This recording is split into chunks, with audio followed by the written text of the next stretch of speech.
Thank you. Good afternoon, everyone. The meeting for the Assembly Committee on Growth and Infrastructure will now come to order. Will the committee secretary please call the roll? Assemblywoman Brown May. Here. Assemblyman Ellison. Present. Assemblyman Levitt.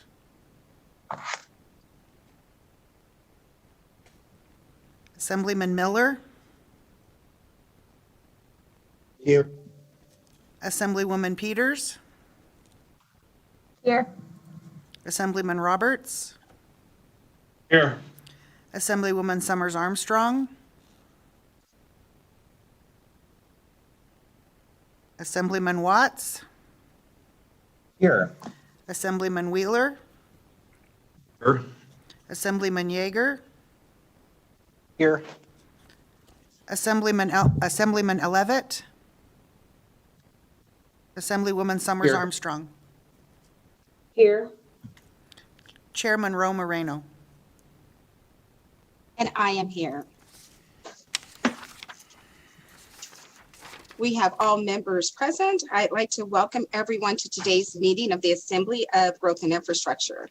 Today, we will hold hearings on 4 bills, but first we will introduce 2 bill draft requests. Before we get to all that, we'll just briefly go over the virtual meetings. This is repetitive and I apologize for that. However, you all know the legislative building remains closed to the public.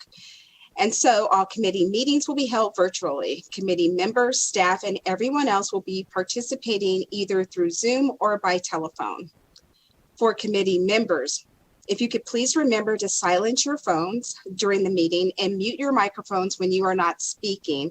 It helps to minimize the background noise. Please leave your cameras on so that we can maintain a quorum throughout today's meeting. And please state your name for the record each and every time you unmute your mic to speak. It helps us keep accurate records and meeting minutes. For members of the public who wish to testify or present public comment, you will have the option to call in or submit written testimony or comments up to 48 hours after this meeting. This can be done online at the page for today's agenda, which is on Nellis on the legislature's website. The same place that you'll find the agenda, you can sign in to Nellis for your comments and opinions. You can testify by phone during the hearings, and you'll also sign up for that in the same location. I am committed to giving each matter before this committee a proper hearing and to allow as many individuals as possible to offer testimony in support, opposition, and neutral positions. I would encourage those wishing to offer testimony on a measure to do so in writing to ensure we receive your full statement. In the interest of time, testimony by phone may have to be limited if there are many participants speaking on a matter. Anyone can submit testimony in writing by using the Submit Opinion option on Nellis that is located on the webpage for today's meeting. To make the best use of the limited amount of time, please avoid repeating points that have already been made by others. You can simply say ditto or I agree. If multiple people are here representing the same industry or specific interests, I encourage you to coordinate to make sure the points you have in common are presented succinctly. Please avoid reading long testimonies. Instead, please summarize and focus on the key points of your testimony and provide your written testimony to this committee. Our staff can take the testimony up to 48 hours after today's meeting. All the materials submitted for the meeting will be posted on the committee's page on the legislature's website. The meeting can be viewed through our streaming services or on the legislature's YouTube channel, both of which can be accessed on the website. If you have missed any meetings in the past and you would like to know what happened, all the committee meetings are recorded and posted to the legislature's website, usually by the next day. Anyone who would like to receive electronic notifications of the committee's agendas and minutes can do so by signing up on the Nevada Legislature's website. You can do that by contacting our committee manager. Her email address is asmgi@asm.state.nv.us. And as always, if you need help or have questions, please do not hesitate to contact committee staff, who are always available by email to address as it appears on Nellis. So we have a full schedule ahead of us, so we will get right to work. Before the opening of our bill hearings, we have 2 bill draft requests that require committee introductions. I would like to remind committee members that voting in favor of introductions of BDRs today does not imply your commitment to support the measure later. This action just allows BDRs to become a bill and to later be referred to this committee for a possible hearing. The first BDR we have is BDR C-459, sponsored by the Legislative Committee on Energy. The measure proposes to amend the Nevada Constitution to revise provisions limiting the use of vehicle fees and fuel tax. May I have a motion from the committee on this bill draft?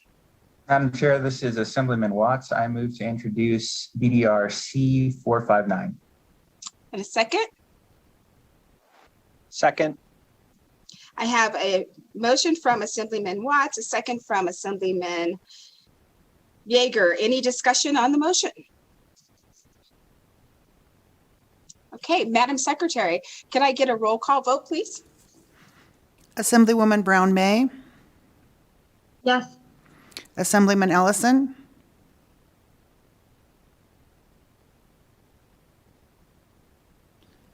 Assemblyman Levitt,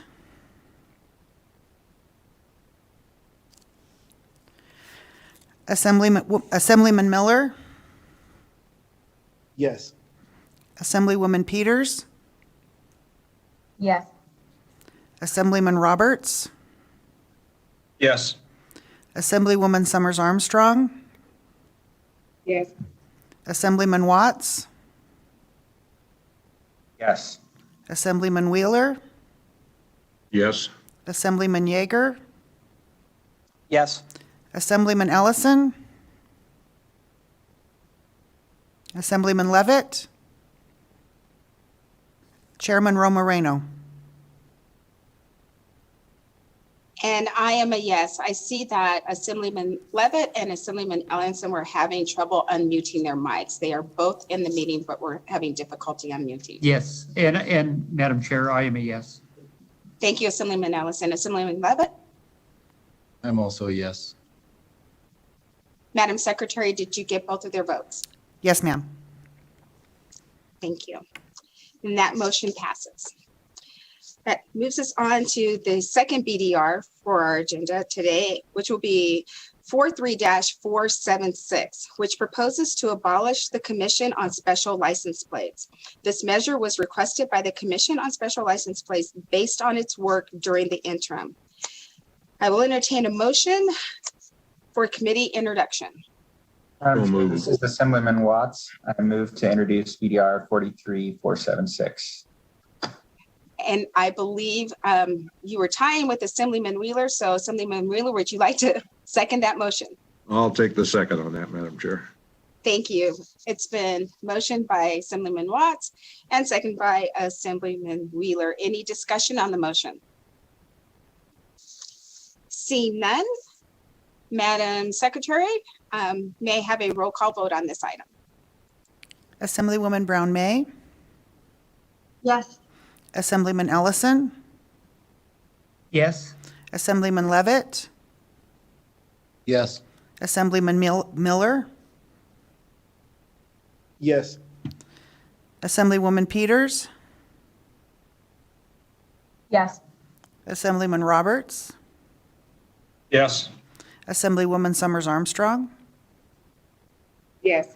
Assemblyman Watts, Yes. Assemblyman Wheeler, Yes, Assemblyman Yeager, Yes. Chairman Moreno.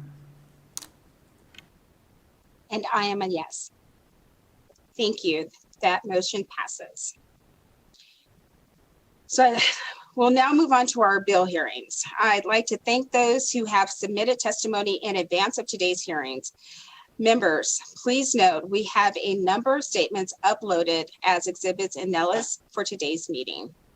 As I've received a request for hearing Assembly Bill 114 last today, we will take that item out of order. And we will move on to Assembly Bill 79, and I will open the hearing. The presenters, the floor is yours. I believe we have Assemblyman Wheeler and Mr. Nathan T., who is a former youth legislator from Senate District 16. Welcome to G&I. Thank you, Madam Chair. As those of you who were here a couple of years ago know, and on this committee a couple of years ago, I was requested to run a bill by youth legislator Nathan T., who also happens to be family basically to us. And I did that bill during that time, for those of you who weren't here, actually received 33 co-sponsors that the young man went out and got, out of the 63 of us in this building.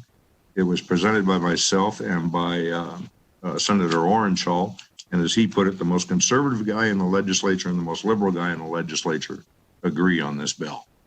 And so we wanted to make sure that it came back. It was changed a little bit. It passed out of the assembly on a vote of, I believe, 40-1, and with one absence.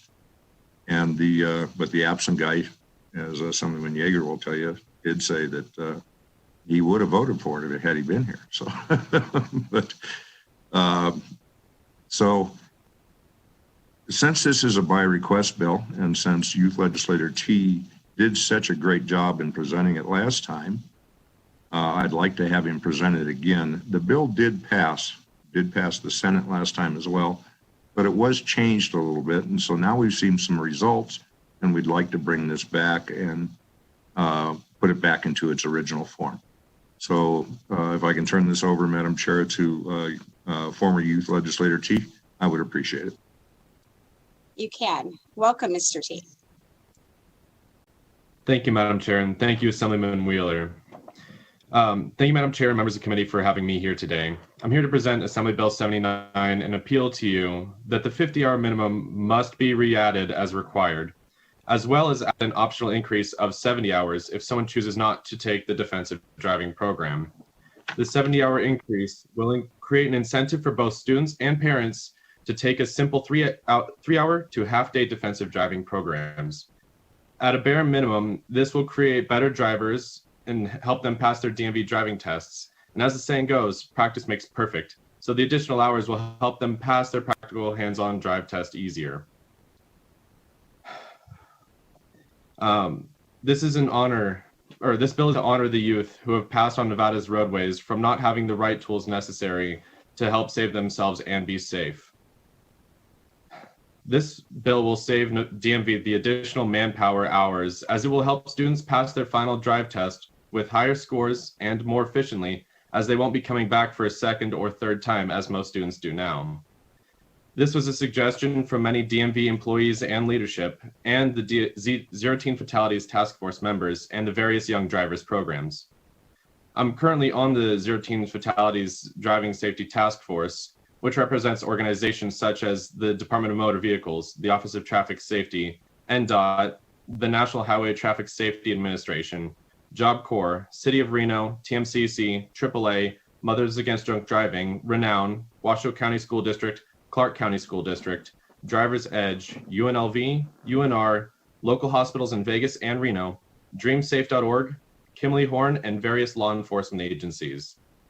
I feel honored to be here today to present this portion of the bill, as this year, 2021, is the 10-year anniversary of Zero Teen Fatalities. Their campaign that they are running this year is called Save Yourself.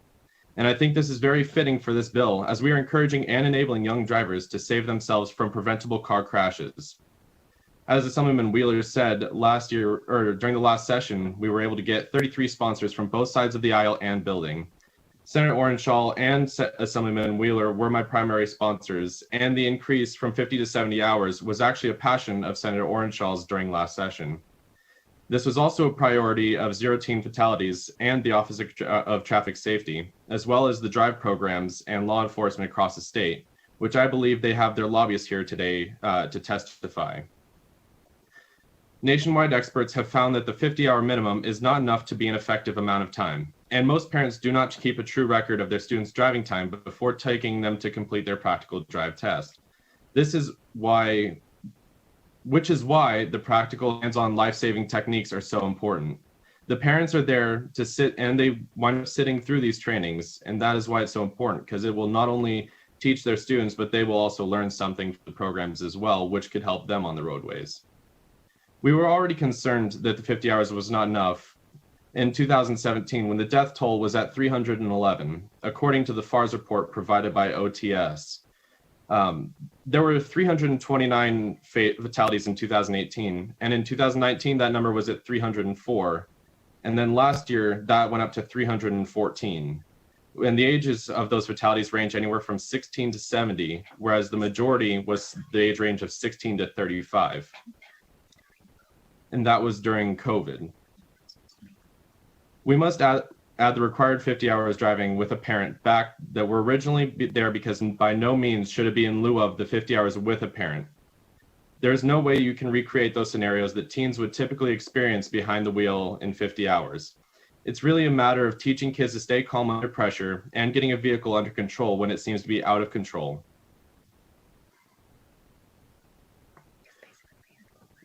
Basically, my end goal is I want to make it to where students can be safer on the roadways and have the tools that they need to be able to get out of any scenario they may encounter on the roadways, and making it an option between the 3-hour to a half-day defensive driving program and the 50 hours is going to do a lot more harm than good, which is why I brought Assembly Bill 79 back, so that we can have the defensive driving and the set 50 hours, or they can do the optional 70 hours if they either cannot or choose not to do the defensive driving alongside.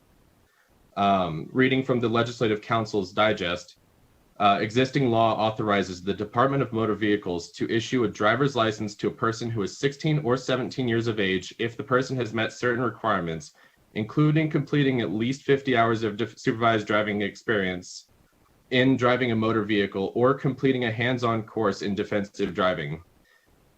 This bill revises this requirement to instead provide that the person must complete 1, a hands-on course in defensive driving and at least 50 hours of supervised experience in driving a motor vehicle, or 2, at least 70 hours of supervised experience in driving a motor vehicle. Thank you so much for your time, and I am now open to questions. Thank you so much for your presentation, and it's good to see you again, Mr. T. Thank you. Members, do you have any questions? Assemblywoman Brown-May. Thank you, Madam Chair. Thank you, Mr. T, for that wonderful presentation. I commend your efforts to keep teen drivers safe. I am the mom of 3 and have personally sat through countless hours of training. Thank you. My question is really relative to, have you done any research with regard to what a defensive driving course would cost for families who are interested in doing that? Yes, ma'am. And currently there is going to be no cost to the state. We already went through this last year, and the DMV needed to create a position, which is already created and already been funded from the 2019 session. Currently, there are 2 major defensive driving programs out there that are non-profit. That is Driver's Edge, and there's Tire Street Survival, both of which are non-profit organizations, but they're... If I may interject, Madam Chair. Go ahead. Thank you. Neither of the courses, and as far as I know, actually charges, but lets you pay what you can if you want to, and both are handled on a nonprofit basis off donations. And had the original bill passed 2 years ago as is, both of those corporations or companies were going to expand their operations to make sure that there was a course within driving distance of anyone in the state. I'm assuming that would happen again. Thank you. Thank you, Madam Chair. Thank you. Assemblywoman Peters? Thank you, Madam Chair. I have a question that kind of ages me, but I'm wondering about the history of our in high school education courses, driver's education courses, because that was a free program offered through our schools, I think, or maybe I paid a little bit for it, but it wasn't much. It was an after-school class. It was taught by the police, the school police, which we offered some insight to the potential hazards on the roads, right? And I'm wondering about where that went, and did you consider putting something back into our schools as an offered course, rather than having students find a third party to do the defensive driving course? And also, where I have worries about the cost of a defensive driving course, because if it's in a vehicle, then do they have to provide their own vehicle? What does the insurance look like there? And what's the reasonableness of that being accessible across the state to all of our students? So those are my questions. And then I also wanted to know about the 70 hours and the 50 hours and how those were determined. I was trying to remember how many hours I had to do. My parents made me log every hour in a little book that I kept in the car. And I want to say it was like 100 or 150, or maybe, it was a huge number of hours. It took me forever to get through. So I'm just wondering where those numbers came from. So I think that was 3 questions. Let me know if you need me to repeat or clarify. Thank you, Assemblywoman Peters. So to answer your question, Nevada has had the 50 hours requirement for as many years as I can remember. So it's always been the minimum required was 50 hours. And last session, I was going to add defensive driving to that, but it became a trade-off between the two.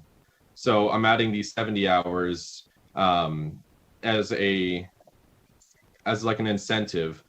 It was part of, I believe, Senator Orenshaw's bills last session, and I wanted to add it this session to sort of honor him. As for the schools, I've talked to several of the schools within Washoe County and Clark County, and they have all said that they are not interested in doing any sort of in-classroom instruction for defensive driving in general. Most of the basic driver's ed is online at this point and is widely accessible to anyone, regardless of if there's a school near them or not. And so with the defensive driving, most of these programs are already able to expand out to every county in the state, and the ones they can't get to, that will be part of where the 70 hours goes. Because regardless, they're getting the additional training hours that will definitely help save their lives on the roadways. There is not really a cost at the moment for the families going to either of the defensive driving programs. And then I know that both programs run off of mostly grants for their insurance costs and all the other costs that come with running their businesses. Madam Chair, may I clarify one thing? And so those programs, do they provide the cars, or are students expected to provide their own vehicle? Thank you, Assemblywoman Peters. So with Driver's Edge, they have their own vehicles that I believe they rent them or they're donated. And with the Tyrax Street for Survival, the children are bringing their own vehicles that must be insured, and it's a vehicle that they will be taking the test in. I would be curious, and I think this is a question for LCB, how long we've had that 50 hours requirement in. I swear when I was taking driver's ed, it was so many hours.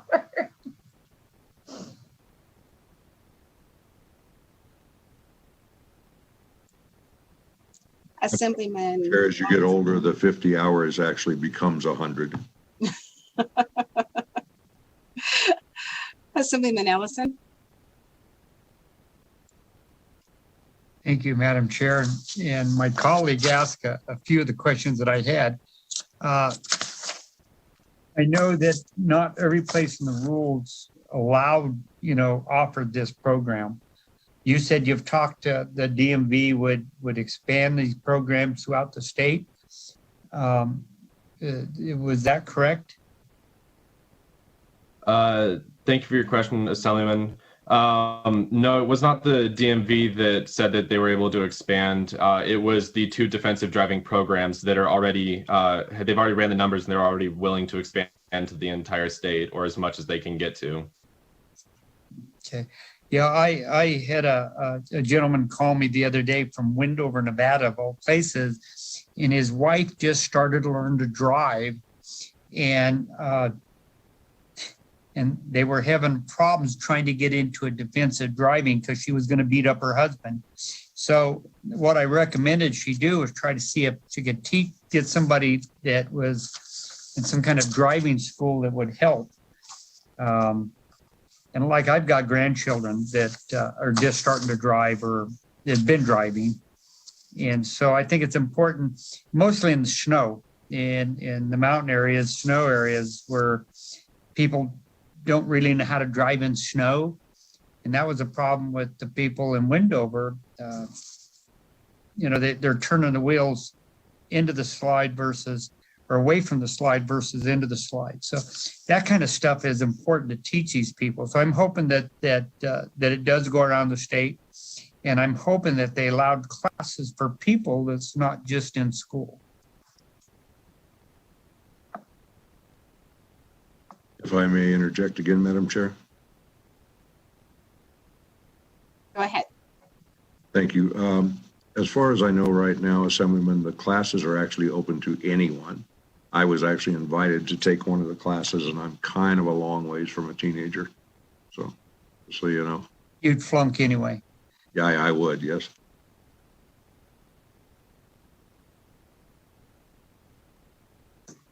Thank you, Madam Chair.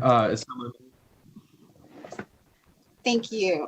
I have a question for you. Currently, do you know how many locations these classes are being offered around the state?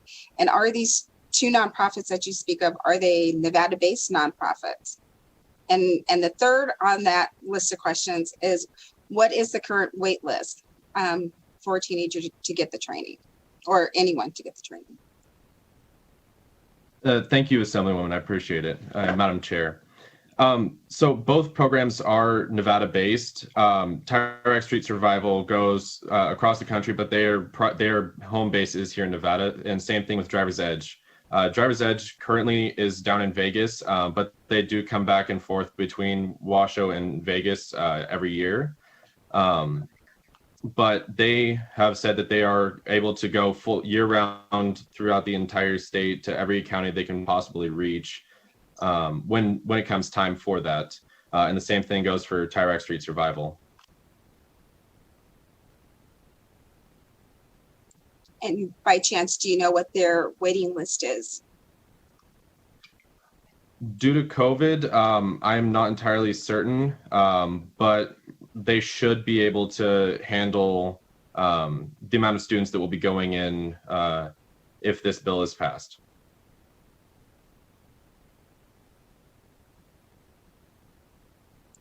Members, any other questions? Okay, seeing none. Madam Chair? Go ahead. I'm so sorry. I forgot that I have a PowerPoint to share very quickly. It has some statistics from the past 3 years of fatalities across Nevada. Go ahead. Thank you, Madam Chair.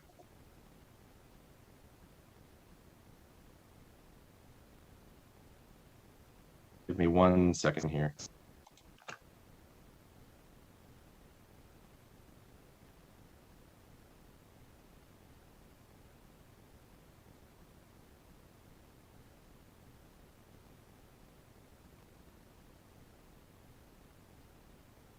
So between 2017 and 2019, there were 91 young driver fatal crashes, and out of those 91, 85 of those were fatalities.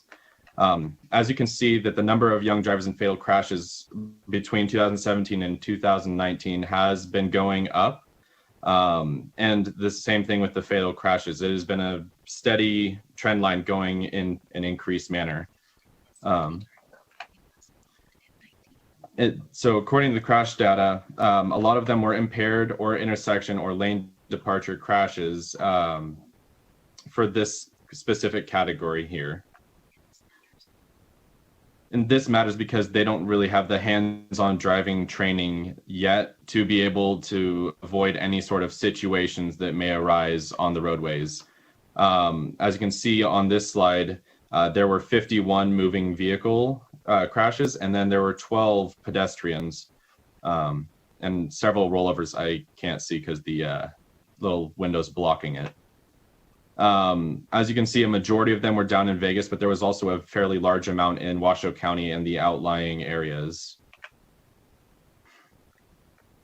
This slide shows what day of the week, what time of the day, and then also which months have the highest amount of fatal crashes between 2017 and 2019. This slide is, the next three slides are a comparison between 2019 and 2020. This specific one is by the month. So in 2019, we had 304 fatalities on Nevada's roadways. And then in 2020, we had 314, which is a 3.29% increase during COVID time. This is the next slide of the fatal comparison between 2019 and 2020. This is by county, and this is all the crashes that were reported that were known causes. The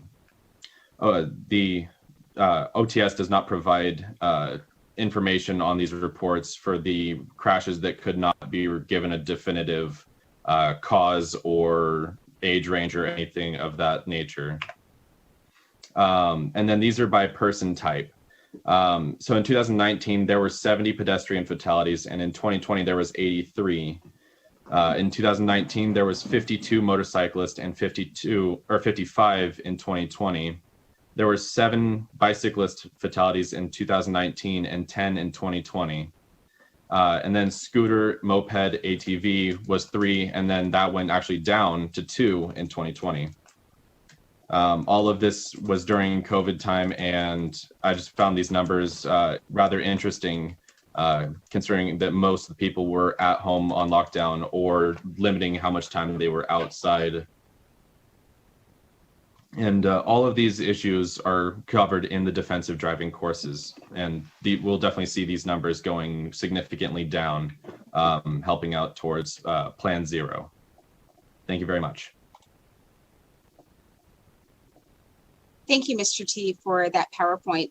Can I get you to send that to our committee manager? We did not have that uploaded, and I would like that to be uploaded so the public that is joining us virtually will be able to see it, as well as members to have it as we go back to review this bill. So if you could do that, I would be most appreciative. Thank you. My apologies, Madam Chair. Thank you. That's okay, Mr. T. So with that, members, we will move on, and I will ask our broadcast services if there's any callers in the queue wishing to provide testimony in support of Assembly Bill 79. To testify in support of Assembly Bill 79, please press *9 now to take your place in the queue.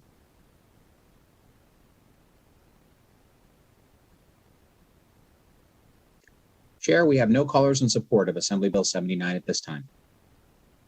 Thank you. Do we have any callers in opposition? To testify in opposition of Assembly Bill 79, please press *9 now to take your place in the queue.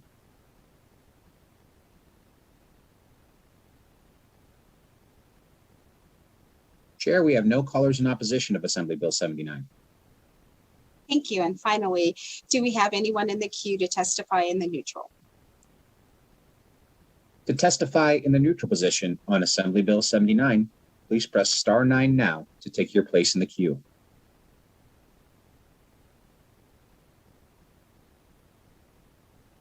Chair, we have no callers wishing to testify in neutral at this time. Thank you. So are there any final remarks from either one of the presenters for today's bill for AB 79? Yes, Madam Chair. Thank you. I just wanted to say that I don't do by request bills very often, but this was a good one, and I wanted to make sure we got out there, and I wanted to compliment young Nathan for doing a great job as usual. And thank you, Madam Chair, for listening to our bill. Thank you, Assemblyman, and thank you, Mr. T, for joining us here today. And with that, we will close the hearing on Assembly Bill 79, and we will open the hearing on Assembly Bill 118 if the presenters are in queue. Yes. So I have Assemblywoman Bilbray Axelrod to present Assembly Bill 118. Welcome to Growth and Infrastructure. You can start whenever you're ready.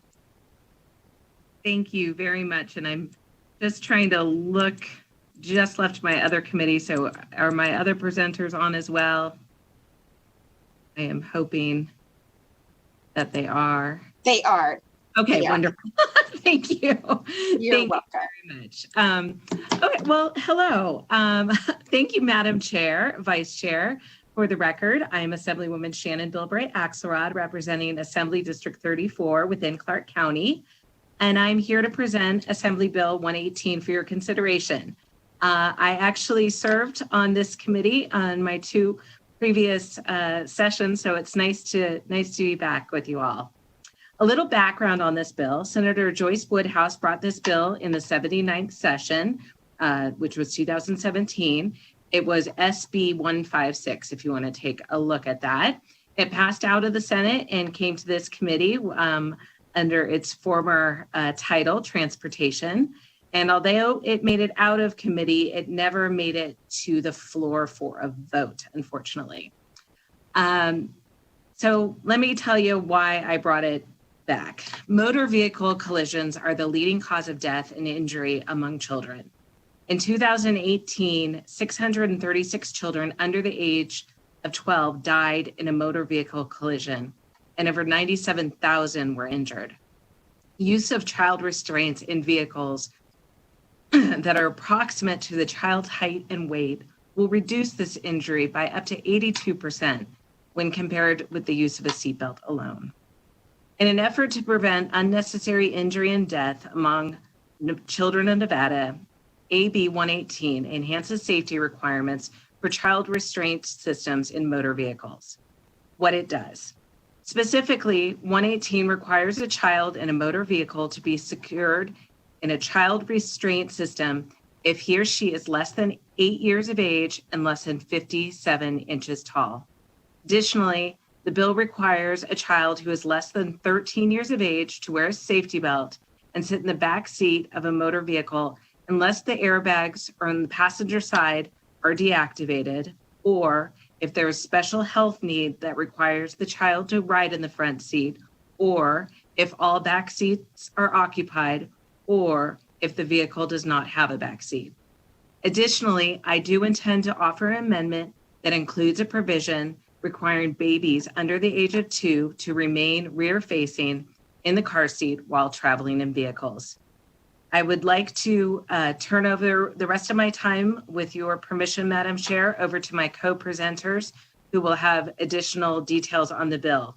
And I do have some real experts here. We have Dr. Paul Chestoff with the UNLV School of Medicine, Jeannie Marsala, who's Executive Director of Safe Kids Clark County, Katie Mentz, who is the Director of Washoe County Safe Kids, Laura Osland, the Executive Director of the PACE Coalition in Elko, and Captain Robert Mayer from Clark County School District Police Department. So I will start with, I believe Dr. Chestoff will be beginning the rest of the remainder of the testimony. Thank you. Thank you. Dr. Chestoff, welcome to the committee. Yes, hi, I'm Dr. Chestovich. Can you guys hear me okay? Yes. All right, I'm going to share my screen with you. I have a brief PowerPoint presentation that I'm going to start with. And first you'll see yourself, and then now I'm going to start the slideshow.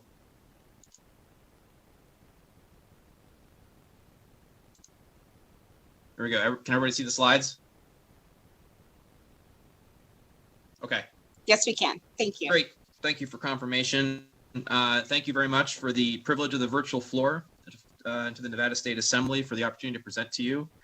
I'm Dr. Paul Chestovich. I'm a trauma and critical care surgeon at University Medical Center in Southern Nevada. I've actually testified before you in the past, so this is my second or third time doing this. As part of my job, I regularly treat patients who are injured in a variety of means. This can be any number of different mechanisms, but motor vehicle crashes definitely make up the majority of what we do. And this definitely includes children who are injured. And I can honestly tell you, both as a trauma surgeon and as a dad of 3 kids, this is by far the most challenging part of my job, is treating kids who are injured.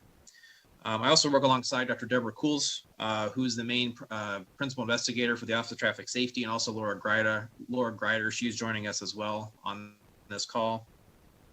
So I'm going to talk briefly about what AB 118 really means and what it means to me personally as both a dad and as a trauma surgeon.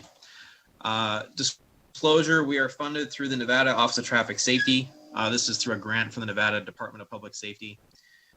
So we'll start out by talking about the best practice recommendations from the American Academy of Pediatrics. So there's really 3 points here. The first one is that they recommend that children age 2 and under, infants and toddlers, should remain in a rear-facing child restraint system from birth until age 2. And currently, the Nevada law is only through age 1, so that's a gap in our legislation. Second is booster seats for older kids, ages 6 to 8. And that is that once kids outgrow their standard forward-facing child safety seat, they should be in a booster seat until age 8, or until they're at least 57 inches in height. The third item is that children up to age 13 should always be riding in the back seat. And these are all 3 points that this bill would rectify. Now, the reason we are putting this forward is that having kids be properly restrained in child safety seats means that anywhere from 71 to 82% reduction in serious injury risks. This is a map of the United States of America, clearly, and we have 3 different colors here. So if we divide these up into 2 major points, one being the children 2 and under in the rear-facing seat, and also children up to 6 to 8 in the booster seat. The states in green already have both of these laws. States in red, of which Nevada is one, have neither. States in yellow have one or the other. And so right now there's only 7 states that actually have both, and other 17 states in Washington, D.C. that have one or the other. So this is an opportunity for Nevada to really be on the forefront of this safety measure. When we look at differences in race and ethnicity, we see that children in Hispanic families and Black children are actually more likely to be either not restrained or improperly restrained. And what this really says is that this legislation really has the best opportunity to help populations of minority families. Because as we'll see in subsequent slides, whenever kids are not properly restrained, it drastically increases their chance of injury should they be in a crash. So looking briefly at, this is just looking at hospital resources used based upon the type of restraint devices. So the graphs in red are children who were not restrained at all. Graphs in yellow are where they were restrained but not appropriately, and in green are the ones who had appropriate restraints for their age. What we see here is there's a significant increase in patients in the hospital when they're not restrained. There's also more days in the ICU when they're not restrained. And there's also more days on a ventilator or a breathing machine. And so what this really tells us is that the severity of injury seen in children who are not properly restrained or not restrained at all is significantly greater than those who are. And this is something that really should be pretty intuitively obvious for most people. Now, looking at, this is really where the gap in our current legislature has a significant effect. So if we look over at this graph on the right, so this graph shows kids that were in crashes and if they were properly restrained. And so we can see here that once you get up to age 6, there's a pretty significant drop off. And this tells us that essentially once kids reach age 6, they really aren't remaining in their booster seats. And this is really what this legislation is designed to prevent. Furthermore, children who were properly restrained for their age, they were almost 50% less likely to be seriously or critically injured in a crash when they are compared to improperly restrained children. So in conclusion, Nevada child passenger safety laws, we know that booster seats, they do save lives, they do reduce injuries, they do work. The major gaps that need to be addressed, as we mentioned, are children between the ages of 1 to 2 currently are not required to ride in a rear-facing child seat. That's something this bill would address. The second item is for children ages 6 to 8. There's currently no requirement under Nevada law. They must be restrained in a booster seat. This is a recommendation from the American Academy of Pediatrics. This is another item that this law would rectify. And the last item is that there's currently no requirement under Nevada law that children ride in the back seat up until they're 13 years of age. So that's the third item this would help. So I want to thank you for your attention. I will follow up with just one brief anecdote, and I don't want to take much more of everybody's time, but I can talk from a more personal level about, there's one case in particular that sticks out in my mind of a young boy that I took care of a few years ago. It was actually pretty early in my career, who was riding in an automobile. He was riding in a seat. He was about 5-6 years old, and he had actually kind of slid down in the seat. And this is something that I remember doing, when I was younger. But unfortunately, the car crashed while he was in this position. He was sleeping, and he kind of was further down. And as a result, the velocity of the crash, the seatbelt saved his life. But unfortunately, because he wasn't actually in a child safety seat, the seatbelt kind of cut across his abdomen and caused some pretty significant upper abdominal injuries, to the point where he actually blew out the first part of his intestine, which is actually a pretty important part of your digestive system. And we had to do a pretty complex reconstruction. Now, the good news is that this boy did survive and ultimately did okay, but I think it's a perfect example of how seriously injured somebody can be if they're improperly restrained. And I should mention that every other occupant in the vehicle wasn't really that badly injured. And the other occupants in the vehicle were adults who were properly restrained. So it was really just a function of him not being restrained properly. And the point I want to make along that is that, I trained for years learning how to manage injuries and how to resuscitate patients and how to minimize the damage and destruction from any kind of injury. But none of those efforts even hold a candle to preventing an injury. If we can prevent injuries and we can prevent kids from getting hurt, it is 1,000,000 times more effective than any of the work that I do on a daily basis. So with that, I will close. I genuinely thank you all for your attention, and thank you for considering this bill. Thank you. And I believe we are ready for our next presenter. Yes.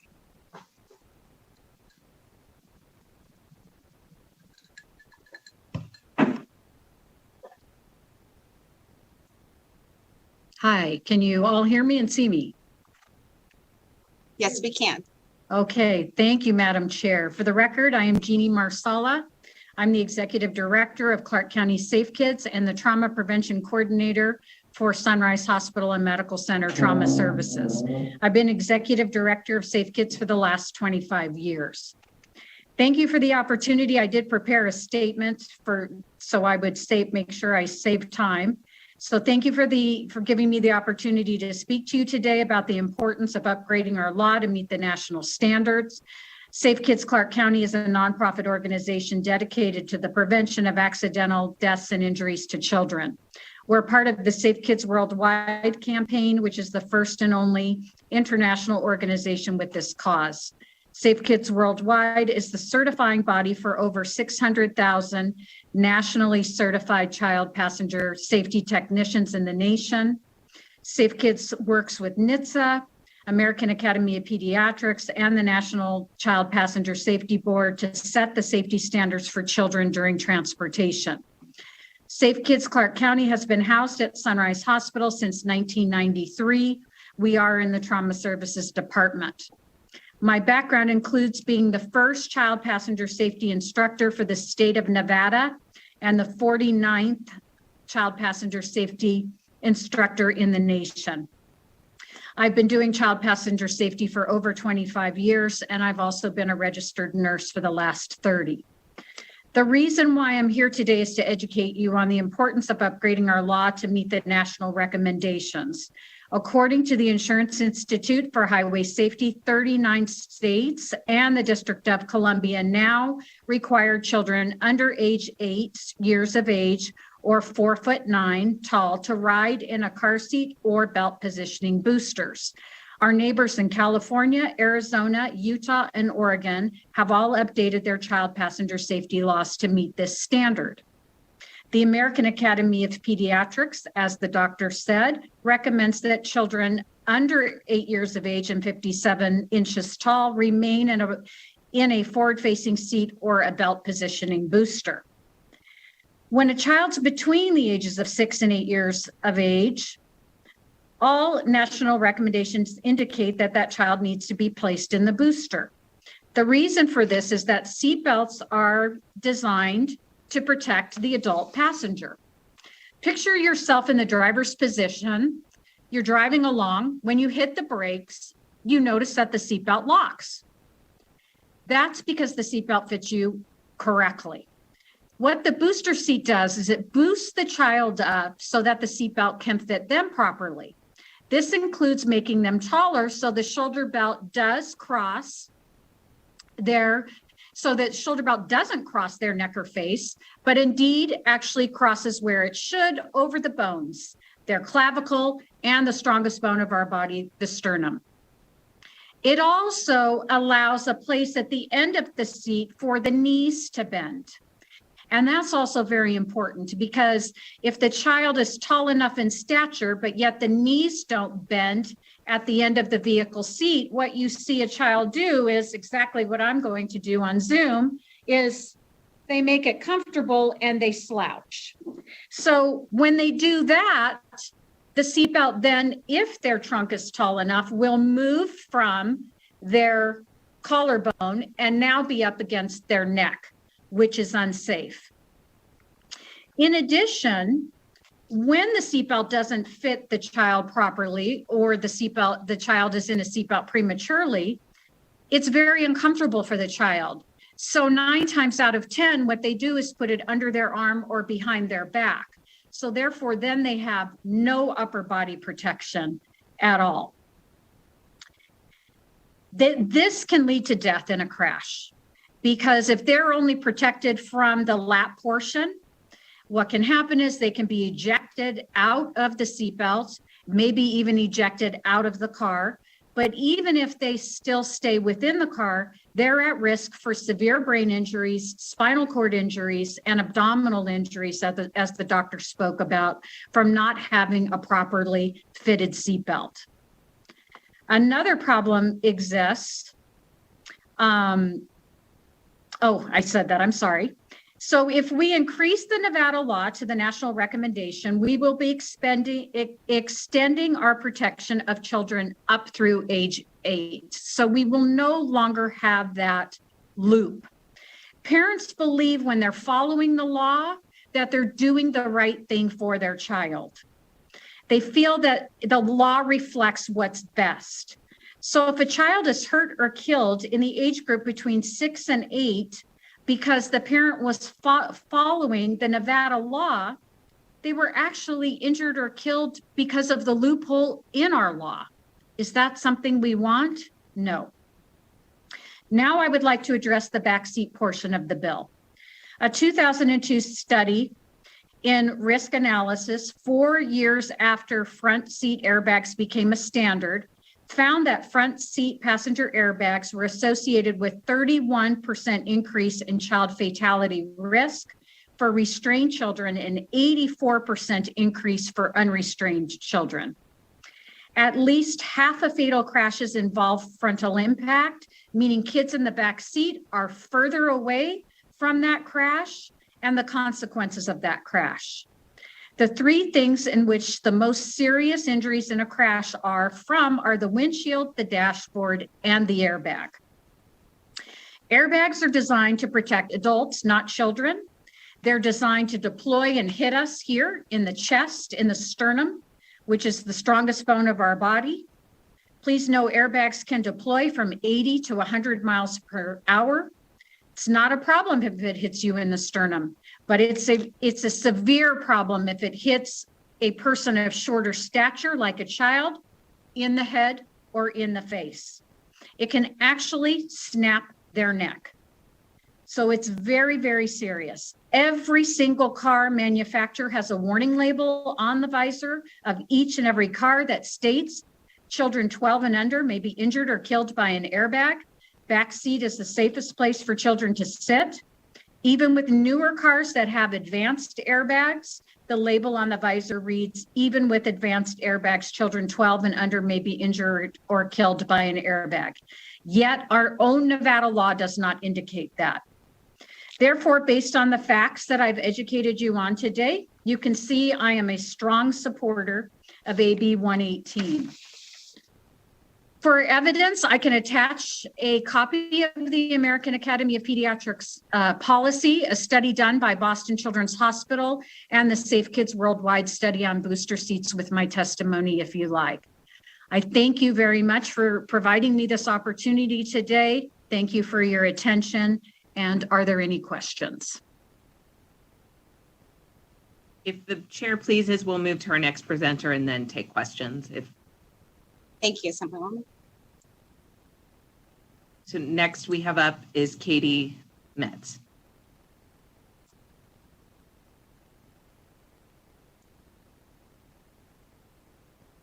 Madam Chair. My name is Katie Metz, and I'm the Manager of Child Health Programs at Renown, also Director of the Safe Kids Washoe County. I've been working on child safety in cars for more than 3 years now.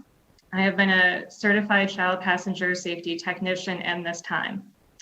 As we heard from prior testimonies, AB 118 will bring Nevada law into alignment with best practices from the American Academy of Pediatrics and also the National Highway of Traffic Safety.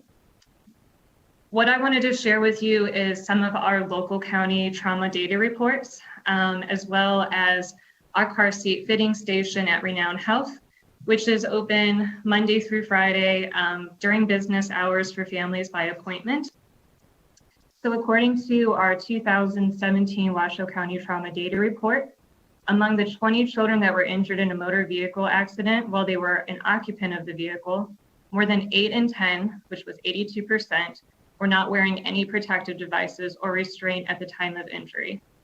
When we heard the statistic, we realized that there was more outreach that was needed to be conducted in our community to bring awareness and education to families. We then created a very large car seat safety campaign around the 2018 to 2019 year, in which car seat safety posters, flyers, and rat cards clearly showed each stage of car seat safety, as well as included visual tips to help parents ensure their car seat was properly used, and our information to have the car seat checked by a certified car seat technician. These visuals were distributed to over 85 community providers and businesses and continue to be distributed throughout our community. Since then, when we received our 2018 Child Trauma Data Report in Washoe County, we found that among the 23 children injured in a motor vehicle accident, went down to nearly 1 in 3, 30%, that were not wearing any child protective devices or restraints.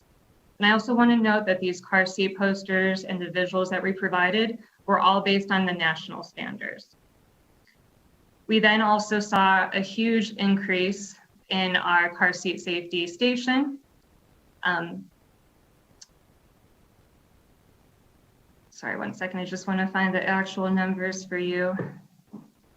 So we checked over 1,441 seats in the previous years of 2018. After this campaign, our number increased to 1,631 seats checked, which was an increase of 13.19% increase from the previous year. And this past year, we are at 1,475 seats, in which 830 seats were provided to low-income families. Each family that we check, we do education on. We talk about the national standards. It's hands-on. We're able to really work well with the families to explain to them the importance of all of the measures that we're talking about in this bill today. At the end, they always appreciate us and want to do what is the most safest for their children. Our most current Washoe County child trauma data shows that in 2019, only 11 children were injured in a motor vehicle accident while they were an occupant, and none of these were found without protective devices. 6 were not wearing a seatbelt, and these were between the ages of 15 and 17. So we feel that by really pushing the national recommendations, by pushing the education into our community, having this campaign that really helps families and targeting those families that are lower income status. We also did a lot of outreach in the rural communities. We were able to see, just based on our trauma data and by the increase at our car seat station, that our education is working. So with that, I'd like to thank you for my testimony, and I'm happy to also answer any questions at the end of the presentation today. Madam Chair, next we have Laura Osland. Assemblywoman Bilber Axelrod, could you repeat that? Oh, I'm sorry. I said next we have Laura Osland, who will be. Thank you. Thank you. Sorry.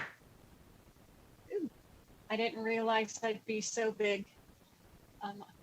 Thank you for letting me speak. Part of my expertise has already been passed on by the other presenters. I may end up being more of the emotional part of it. I had a family loss of a niece due to the unrestrained 6-year-old. And while she was killed by a drunk driver, if she had been in the booster, the chance of her survival would have been increased greatly. The 4 adults and the child who was 4 and properly restrained all survived this accident. I am again with PACE Coalition. We are a grant-funded program. We cover Elko, Eureka, and White Pine counties. We believe in the health and the resources needed to bring healthy communities. One of the considerations that is part of the rural is the speed that we have on our highways and everything. So not only do we have the consideration of the unrestrained child, but if we do have them properly in the boosters and the rear facing, the chances are when they are in an accident on I-80 or other places where our speed is 70 to 80 miles per hour, as opposed to in the larger communities where hopefully they're not driving that fast on the roads. But we need to have the consideration of the speed and the distances that are traveled in the rural. And so the safety of the child is twofold, with the child restraint and the speed at which the vehicles are moving. Also a consideration is that, again, we are grant funded, and I am not funded for car seats at this point in time, but I did write one because within our communities in the 3 counties that PACE covers, we have one place, Walmart, where you could actually purchase a car seat within the communities. So often with our families, it is a 2.5-hour drive or a 5-hour round trip to purchase a car seat, so that if we do have the laws protecting our youth, that the car seats and PACE provides them. We purchase them with our donations, and we provide them to installers. We will not give them to a family without it being properly installed. Just having the laws of child protection doesn't do much good when we know, and we work with the child safety through Nye Communities Coalition, so that 95% of parents think that they have installed the car seats correctly, when truly 59% are not. So almost 60% are not properly used, so that we need to have the laws so that we can educate and protect our youth. I also want you to think, as parents, think of the growth that your children had between the ages of 6 and 8, and the size difference that they were talking about, where it's properly placed, and the 7 or 8 inches that a youth grows between 6 and 8, and the 20 pounds they gain between the ages of 6 and 8 will be life-saving. And so I really do believe that the laws need to be increased, because even one child death is not worth it, and the effects on the families and the communities of that loss is deep. Thank you, Ms. Osborne. And finally, we will hear from Captain Robert Mayer from the Clark County School District.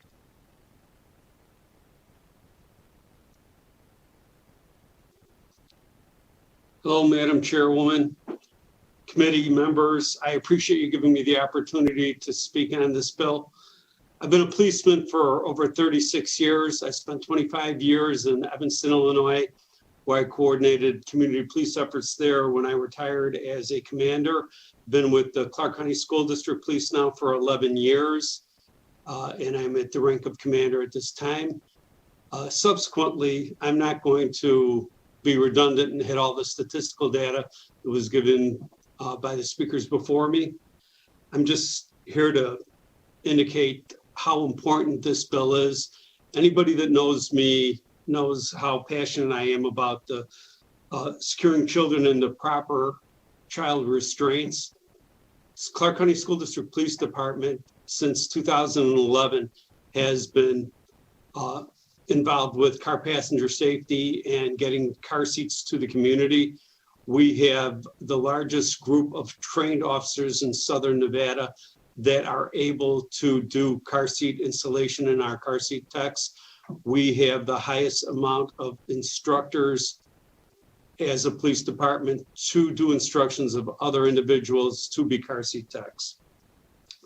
We partner with our civilian partners, Safe Kids, and with UMC Hospital, along with our sister agencies, to present classes with the community, targeting at-risk communities, that we teach in English and Spanish, the proper seats to use, the proper use of the seat, and then we help them install the seat, and we provide free car seats through grants that we've written through AAA, through Buckle Up for Life, and through OTS. And our efforts to educate the community so that these kids are safe are reinforced by the enforcement that we have to do. I think we need to take and be out there doing enforcement, education, and just positive presence. We go out to the schools, we hand out literature to parents about the correct safety seats to use for passenger safety. We go to different forums within the school district community, inviting our sister agencies to participate in that with us to get the information out. I'm so thankful to Assemblywoman Bilbray Axelrod to reintroduce this bill. I was very disappointed that we weren't able to pass it in 2017. I know that there's been discussion on expanding law enforcement's ability to pull drivers over. I really have to tell you that when we're observing a child bouncing around a back seat a front seat going between the seats, it's not something that officers are targeting anybody. And then with the situation of the body-worn cameras, you have body-worn cameras that the officers activate upon observing the offense.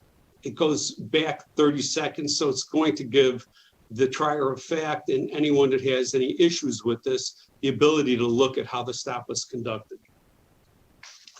But that being said, in closing, I just want to say that I'm offering my support and my experiences that I've observed. And I think that as a seasoned police officer, that this bill is going to help us save lives here in Nevada and in Clark County. Thank you so much. Assemblywoman Bilbray-Axelrod.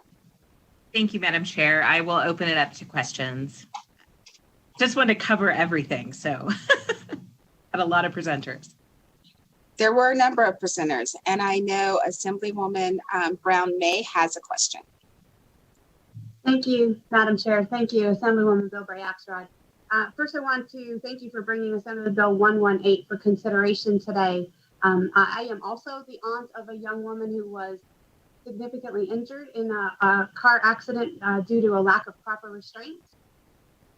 My question is relative to the education piece of this bill. While it's really important that we get it out, and I think you might have answered that in a couple of your presenters, that's really where I was heading. How do we get this law to be understood by the general population, right? Where does that take place? And I think I heard Ms. Metz talk a little bit about that relative to the northern part of the state, but I'm curious to know if you have any of that information about Southern Nevada in particular. And then how are we teaching parents to actually install the right type of car seat for their kids? Do you have any information about that? I can speak on Southern Nevada. Jeannie Marsala for the record again. You know, parents really want to do the right thing and they want to follow the law. I know that when we upgraded our law a few years back, because as I stated, I've been doing this for 25 years. So I have seen our law upgraded probably 10 years ago. We did a public service campaign. And now with social media, that's also relatively inexpensive to do. So I can definitely say that Safe Kids Clark County would be more than willing to do a big social media campaign. And I'm sure that Sunrise Hospital would join in on that as well. So that would be the inexpensive way to go.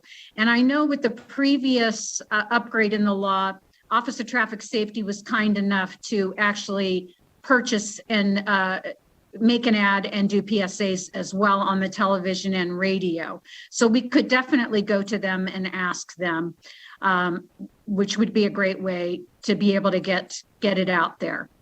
And then the second question, I'm sorry that you asked about Las Vegas. There was something else. Thanks. It was really about the education. But Madam Chair, one follow-up. If you don't mind, I'm curious to know, do we have a number of families that would have kids that would be required to be educated? Like, how many families out there are we actually talking about sharing this information with? Yeah. We'll go Jeannie Marsala again. I think we could look at the numbers between 6 and 8 year olds for each of our counties and be able to sort of have a guess on that. But what I do want you to know is American Academy of Pediatrics has had these recommendations since 2011. So we are 10 years behind in our state with the recommendations from American Academy of Pediatrics. So pediatricians have been educating on this for 10 years. So there are quite a few families that have gotten that education through their pediatrician, which is the good news. So it's been out there with AAP for a very long time. Bob Mayer, Clark County School District Police Department. Reinforcing what Jeannie said, we are out here, Clark County Safe Kids, school police working together. We've educated and given away over 1,500 seats just through the program that we've been doing with the school district. And we've been educating the parents that are coming to these different forums. But we also have been giving information out and would be giving information out as to the new law changes at the schools. We would be reaching out to our administrators at the schools and asking them to send the information out via parent link. And it's been a very effective tool for us to get information out to the parents. We do it in both English and Spanish, just as with the educational forums, we do those both in English and Spanish. Thank you. Thank you, Madam. Assemblyperson Brown May. This is Laura from PACE Coalition. Sorry. And one of the ways that we educate is we hold actual car seat events where the families come in with their cars, and we make sure that we have bilingual there. And they are shown. So one of the qualified installers installs it, then has it taken out and has the adult parent, guardian, whoever it is, actually install the car seat. Then it's re-inspected and they're shown either what everything is all right or what has been installed improperly. So we actually do hands-on, and we also attend the health fairs throughout the Tri-County area and have the car seats, the different one of each different car seat on display, and the information both in English and Spanish. And we also provided information like in our Everything Elko, which is one of those giveaway magazines, which has the community information in it. But we, throughout the state, they do the car seat installations so that it's actually hands-on. You're not just handing them a pamphlet and telling them install it correctly. It's here's how to install it, undo it, and have them do it, because it takes quite a bit. Adult actually has to put most of their weight into a car seat and the booster to install it correctly. So there is hands-on education going on in the state. This is Katie Metz. I also would like to add for Assembly from May's question. We also have been reached out recently to our car seat technician from Child Protective Services and those families that transport children on a regular basis.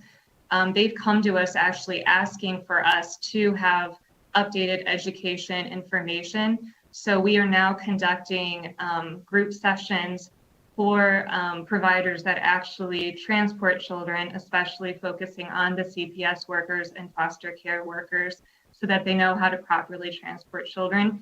It's been so highly successful that we are actually going to be asking for funding for our next grant, because she gets about 2 sessions a month for this education. And I really think that having childcare providers is another way to reach families.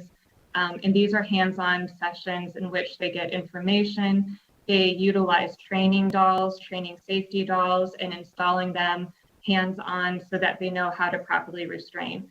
I also want to just comment that we do a lot of outreach events and partnerships with other counties, such as Lyon County, in the rural communities. And when we go to these rural communities, we're seeing mistakes that are very large, even more corrections that are needed for those families. And the feedback that we have received is always incredibly positive. And I can tell you that every parent wants to do what is the most safest for their child. So they always ask us, what is the most safe? That's what I want my child to have.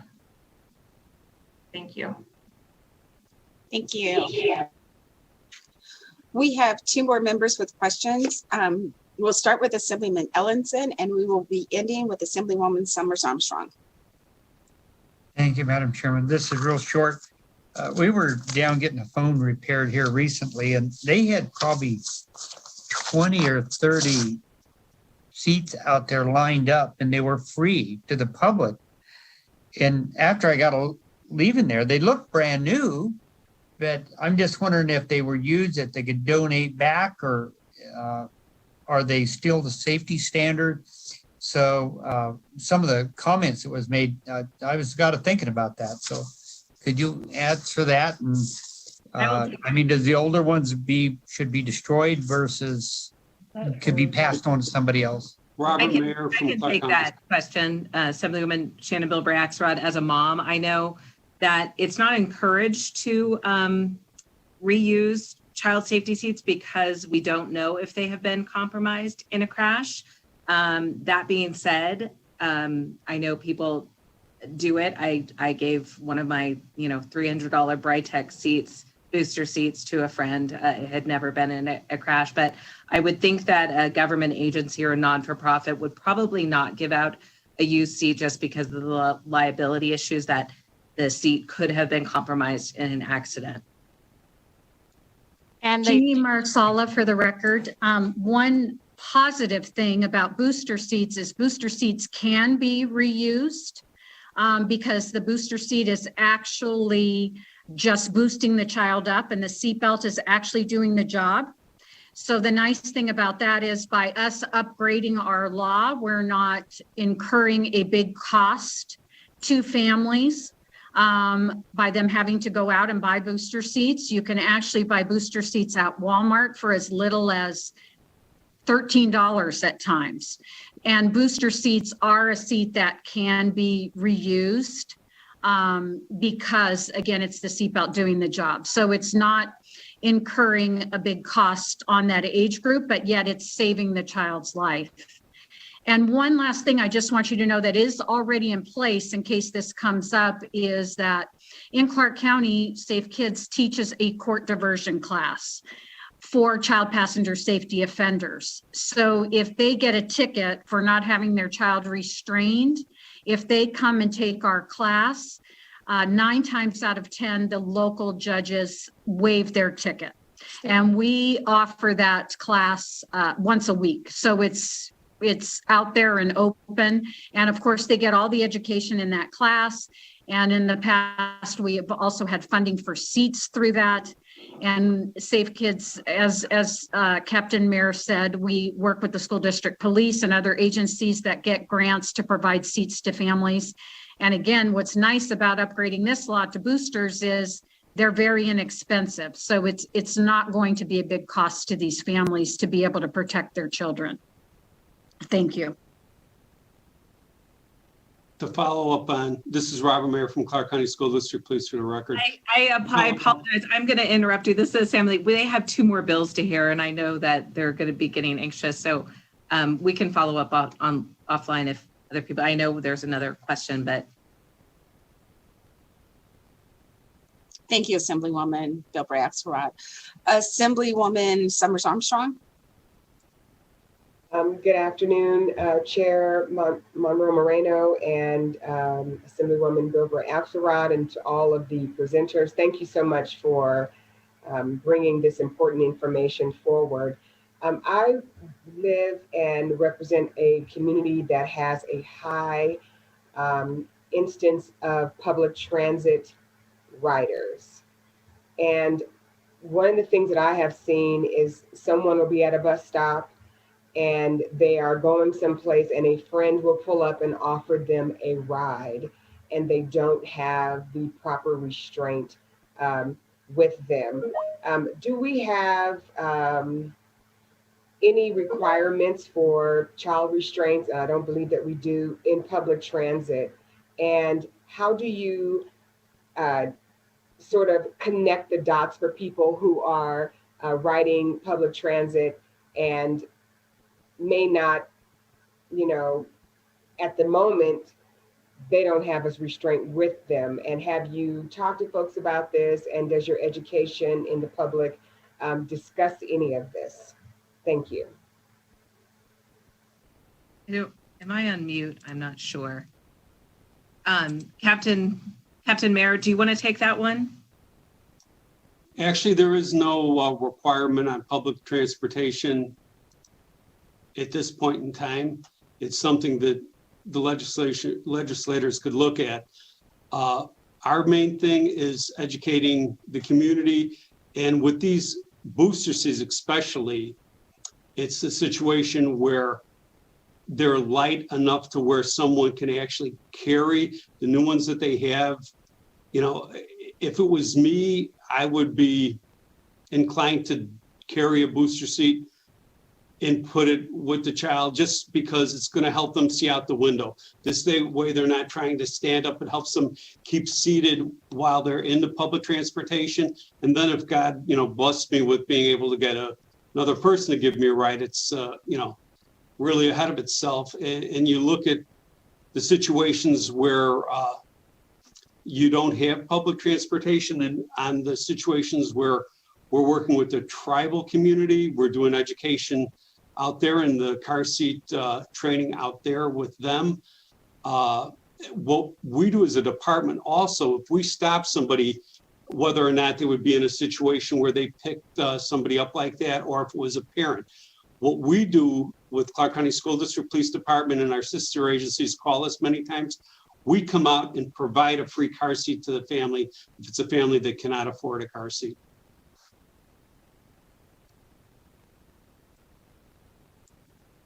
Thank you. Seeing no other questions, I will ask our broadcast services if we have any members of the public who are in queue to testify in support of Assembly Bill 118. Testify in support of Assembly Bill 118. Please press star 9 now to take your place in the queue.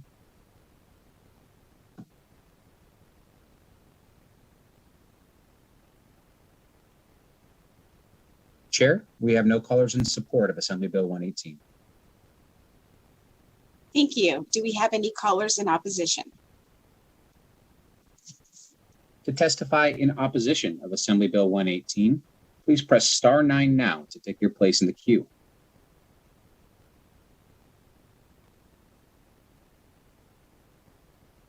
Chair, we have no callers in opposition. Thank you. And finally, are there any callers in the queue to testify in neutral? Chair, I do believe we had one late hand raised for opposition. Would you like to go back, or would you like to move on to neutral? One late for opposition? Yes, I believe so. Let's go ahead and hear the opposition and then the neutral. Thank you, Chair. Caller with the last 3 digits, 990. Please press star 6 to unmute. Please slowly state and spell your name for the record. You may begin. Yes, this is Jack Stanko, the owner of Champion Chevrolet, Stanko. I've been the owner for 33 years. I'm in opposition of AB 114. Just a little side note before I get there. Excuse me, for the caller, we have not heard Assembly Bill 114. We are on 118. I'm so sorry. I'm on one. Oh, okay. I'm sorry. Thanks. Thank you. Broadcast, do we have anyone in the queue for neutral on Assembly Bill 118? To testify in the neutral position on Assembly Bill 118, please press star 9 now to take your place in the queue. Chair, we have no callers in the neutral position. Thank you so much. Well, that brings us to the end of this bill hearing. Does the bill sponsor have any final remarks before we move on? I will keep this very, very brief, Madam Chair. I just want to say as a mom, you know, when we know better, we do better, to quote Maya Angelou. I turned my daughter around when she was 1 year old because that's what the law said. And I, you know, had it been 2, I would have kept her that way. So thank you so much for your interest in improving child safety in Nevada. I urge your support of this bill, and just thank you so much for hearing it. Have a great day. Thank you so much for joining us today. And with that, we will close the hearing on Assembly Bill 118, and we will open the hearing on Assembly Bill 123. I believe we have Assemblywoman Hadigi and Assemblyman Yeager here to present the bill. Thank you, Chair Monroe Moreno. I also have with us President of the VGK Foundation Community Relation and Player Programming, Kim Frank, with us to give a few remarks as well. Good afternoon, committee. I am Sandra Howdigy, representing Assembly District 41. Today, I would like to present Assembly Bill 123, which revises provisions governing the Vegas Golden Knights special license plate. In 2017, the legislature approved and the governor signed Senate Bill 283, which provided for the issuance of a special license plate indicating support for the Vegas Golden Knights hockey team.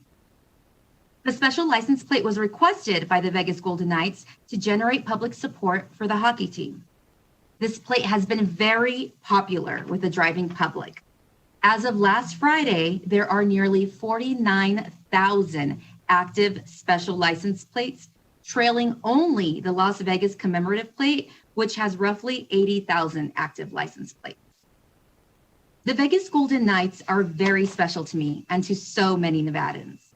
Our community will forever share a bond with them. 9 days after October 1st, 2017, the Vegas Golden Knights held their inaugural opening home game at T-Mobile Arena, where they paid tribute to the victims of the tragic 1 October event. Every home game that season and post-season game filled the team's newly 18,000 person arena to capacity. The Golden Knights united our city, brought hope to our city, and provided an escape that helped us heal.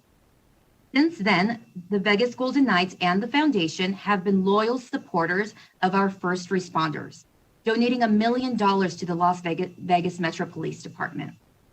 The NHL Commissioner, Gary Bettman, said it best, quote, "I think it's crystal clear that the Vegas Golden Knights not only have embraced the community, but have been embraced by the community," end quote. Assembly Bill 123 will allow the foundation to continue supporting our community by providing much needed resources to education, youth sports, military and first responders, and health and wellness.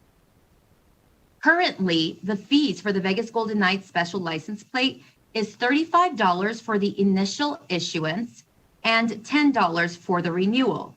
There are no additional fees generated by the plate, which means that the Vegas Golden Knights Foundation does not receive any fees generated by the special license plate.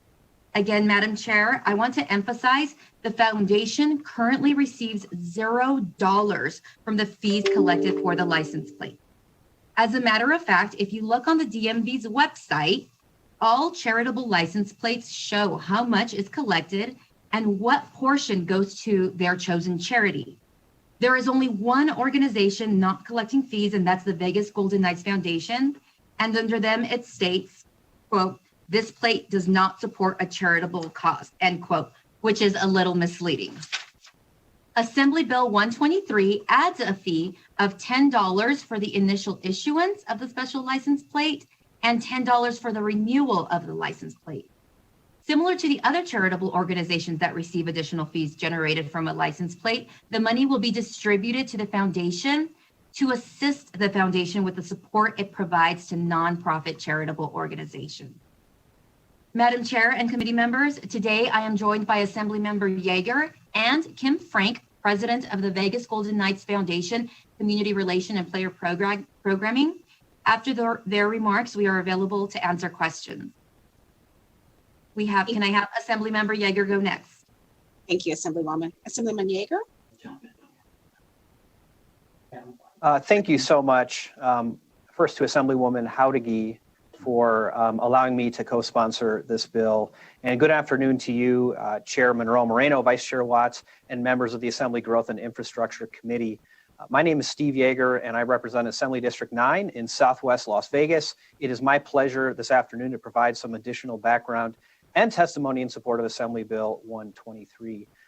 And by the way, what a great come from behind win from the Knights last night. I hope every game can be that exciting. Anybody who knows me, as you can probably tell from what's behind me, knows that I am a diehard Golden Knights fan. I grew up in Minnesota and Michigan, and hockey has really been in my blood for a very long time. I enjoyed attending hockey games as a spectator, both at the University of Michigan and Cornell University. Although I don't have the skills to play it, I enjoy watching games and attending games at T-Mobile whenever I can. I used to be a fervent Detroit Red Wings fan, but my allegiance shifted when Vegas was fortunate enough to land the expansion Golden Knights in the 2017-2018 NHL season. And I'm proud to say I was there at the very first home preseason game with a sold-out arena cheering for their team. None of us really knowing how successful they would be that first season and beyond. The team continues to make Nevada proud by its play on the ice and its contributions to our community. When I attend games at T-Mobile, I tend to purchase tickets to the 51-49 raffle, where 51% of the money goes to the winner and 49% goes to the Golden Knights Foundation. Now, I have never won that raffle, and I know my chances are slim, but I also know the money goes to a good cause, which is why I purchased the tickets. With the pandemic, unfortunately, the revenue that goes to the foundation has greatly suffered because until yesterday, fans have not been able to attend Knights games for almost a year, which means no 51-49 raffle sales. I view Assembly Bill 123 as a way to ensure that the foundation remains healthy and can continue to do great work in our community. The Golden Knights plate would still be one of the cheapest specialty plates out there, with only a $10 increase to support the foundation, whereas most of the other plates charge an additional $25 for the charitable cause. I do think that most who have or will obtain a Golden Knights plate would gladly pay an additional $10 on an annual basis to support the foundation and its work in our community. I urge your support to ensure the foundation remains healthy and can continue to do that great work. Thank you so much, Madam Chair. I appreciate it. Thank you, Assemblymember Yeager. Madam Chair, with your permission, I would like to go to Kim Frank, President of the Vegas Golden Knights Foundation, Community Relations and Player Programming next. Okay, Madam Chair, this is, and members of the committee, this is Chip Siegel, and before we get to Kim, who's going to talk a little bit about our foundation, I am the new CLO of the Vegas Golden Knights. Couldn't be prouder to be in that position, and I'm also a lifelong hockey fan. My former team was the St. Louis Blues, and I emphasize former. Anyway, it's my honor and privilege to present to you on behalf of the Vegas Golden Knights and this fine organization, as I believe this bill is a win-win-win for everyone involved. It's a win for the state with the increase in revenue from the sale, as the Assemblywoman pointed out, very popular license plates. It's a win for our organization with we get increased exposure for our good name and our brand. It's a win for the foundation with increased funding at a time that has been so difficult for charitable organizations such as the foundation. It has just devastated the funding, and this will really be a boost. And most importantly, it's a win for the community that the foundation serves. I'm going to turn over now to Kim Frank, who runs our foundation, who's just briefly going to tell you a little bit about it and tell some of the organizations that benefit from the foundation. Thank you very much for the privilege of speaking with you all, and go Knights. Thank you, Madam Chair and members of the committee. Kim Frank, the Vegas Golden Knights Foundation President. As the president of the foundation, from day one, we have been in the community. We want to make sure that we give back to them financially, but also with support. They support us on the ice, and we've really wanted to do that off the ice. Our team loves to go out there and help them, but also financially, whether it's Opportunity Village, where we've given over $500,000, LVMPD, as well as to the Nevada Community Foundation, we have provided over $500,000 as well.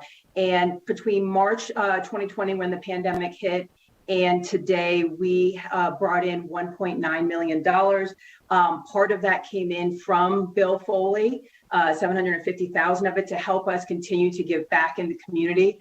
Of that 1.9 million, we have given back 1.7 during this time to date. And we have lost our gala for this year, our golf tournament, our main focus and primary ways of fundraising, including the raffle. Last night was our first one in person, which showed such a big jump. Last year, it was $880,000 that we were able to bring in through that. And so right now with this, it would be such a helpful way for us to be able to put it right back into the community here in Las Vegas. And I turn it back over. Thank you. Assemblywoman Hadigi? Yes, thank you, Madam Chair. And I do want to highlight some of the help that the Vegas Golden Knights Foundation was able to do during COVID, but they donated $500,000 to the COVID-19 task force, $700,000 paid part-time workers for games missed due to COVID-19, and then $50,000 donated to help support organizations in severe need during COVID-19, including United Way, 3 Square, Catholic Charities, Nevada Hand, and Opportunity Village. So those are just a few of the organizations that received support during the 2020 year. And Assemblymember was right. After 343 days of waiting, yesterday was the first game where they were actually able to have people in attendance. And so we're excited about that and excited to have the opportunity to raise money through the raffle as well. And with your permission, Chair, we are ready for questions. Thank you so much, and thank you for the presentation. Members, I know we have a few with questions, and we will start with Assemblyman Wheeler. Thank you, Madam Chair. I think anyone can answer this. Assemblyman Yeager said that due to the lack of attendance and all that the raffles, et cetera, are not creating the revenues that the foundation needs now. But then on the same hand, I saw on TV last night, because I'm a Knights fan myself, that there were 29,000 people in the stands, I believe was a number I heard. So moving back toward that. So are we looking to supplement the foundation money that's coming in since that's moving back? Are we looking to replace? Is this, like a temporary type thing to replace what we've missed, and then we'll go back to lowering that fee when fans are in full attendance? And also the other question I had was, has anyone tried to figure out how many plates will you lose if you raise the fee? We've got a certain number of plates now with a certain number of income.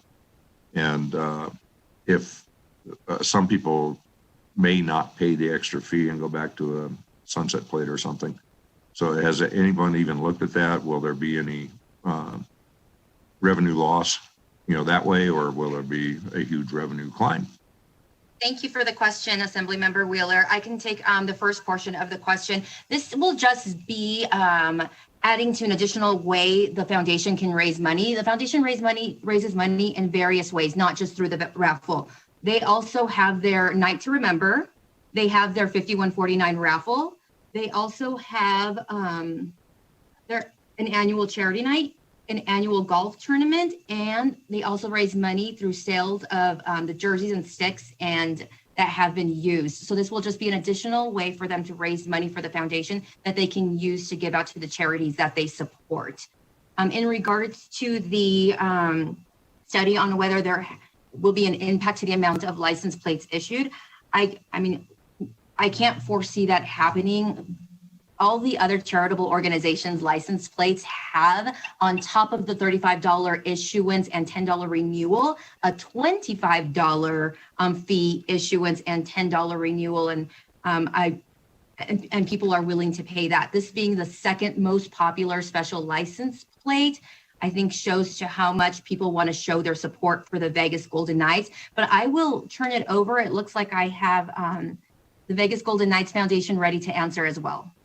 Thank you. Yes, we have not done a technical price elasticity study to determine whether or not that increase would in fact have a negative impact on the revenue. Nevertheless, given the popularity of the license plates and given the minimal amount of the fee, we believe, based on anecdotal and other evidence, that it would have been very unlikely that it would have an adverse impact on revenue.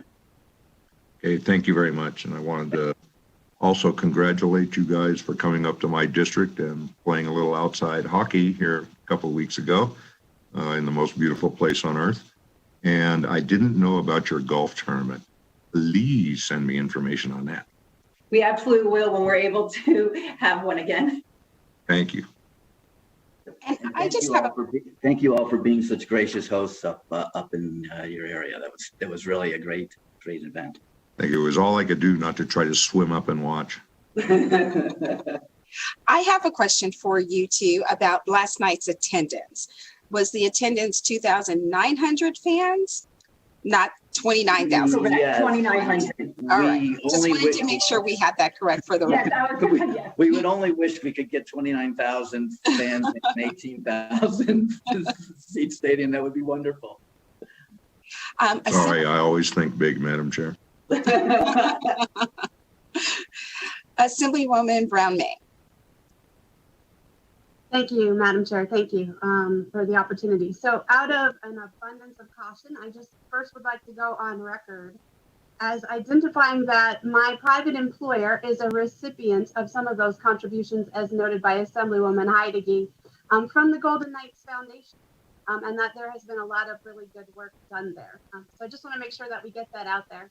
And then I do have a clarifying question relative to this special license plate and the fees that you are talking about. Having had the opportunity to work a little bit on special license plate, it's my understanding that this is very typical, that the fees that are associated with a nonprofit 501c3 benefiting plate, the fees would be recurring year over year as a way to support the foundation with the intention that then the foundation would support the community. Is that correct?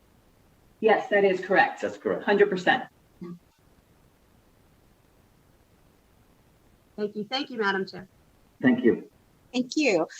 Assemblyman Roberts. Thank you, Madam Chair. I appreciate what you guys do for your foundation and community. I was a member of Metro Police and I was on the board of the Police Foundation, and we work closely with the Golden Knights, so I need to disclose that.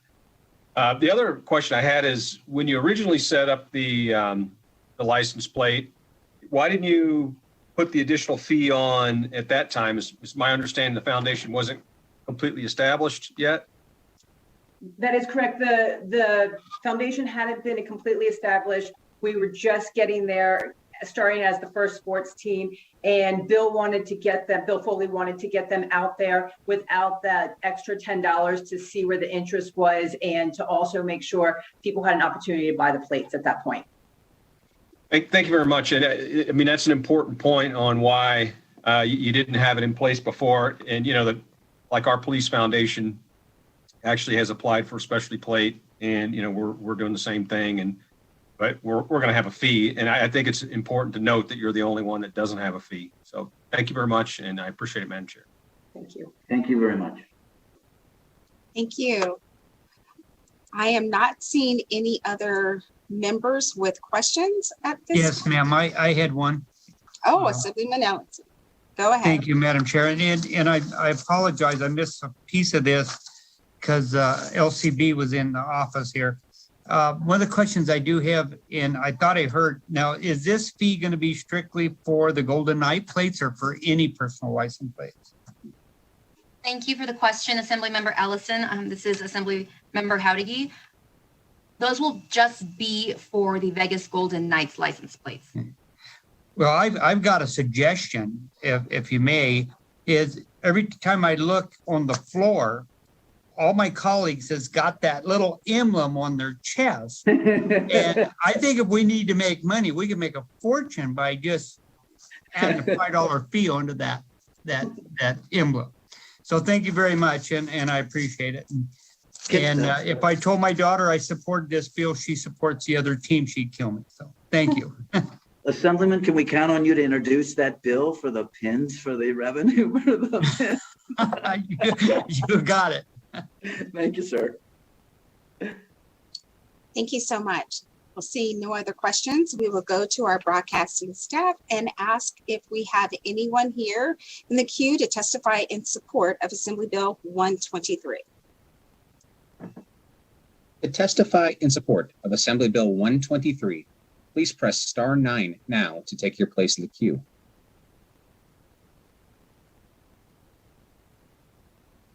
Chair, there are no callers in support of Assembly Bill 123.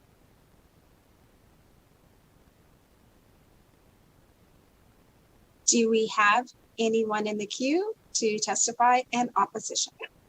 To testify in opposition of Assembly Bill 123, please press star 9 now to take your place in the queue.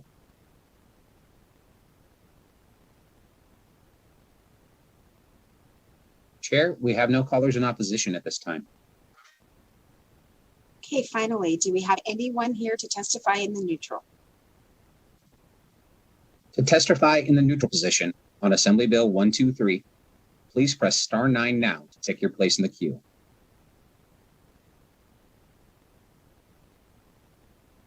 Chair, it appears we have no callers in the neutral position at this time. Thank you.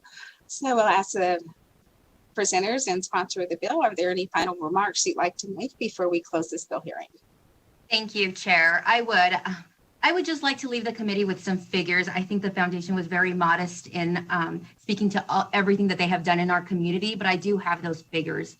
They have been able to donate over $2.7 million to over 150 charities and organizations, 17 organizations that supported youth sports, 60 organizations that supported health and wellness efforts in Las Vegas, 42 organizations that supported and strengthened education efforts, 24 organizations that supported first responders and veterans, and 14 organizations that supported hunger and homeless efforts. So thank you, committee, for your time. Thank you so much for sharing that. And kudos to the foundation for the work that you are doing in our community. Thank you very much. So members, with that, we will close the hearing on Assembly Bill 123, and we will open our final hearing of the day for Assembly Bill 114. I believe we have Assemblywoman Nguyen to present this piece of legislation. Are you in? I am on. Room? Perfect. You can start at any time. And welcome to Growth and Infrastructure. Good afternoon, Chair Monroe Moreno and fellow committee members. For the record, my name is Rochelle Nguyen, and I represent Assembly District 10 in Central Las Vegas.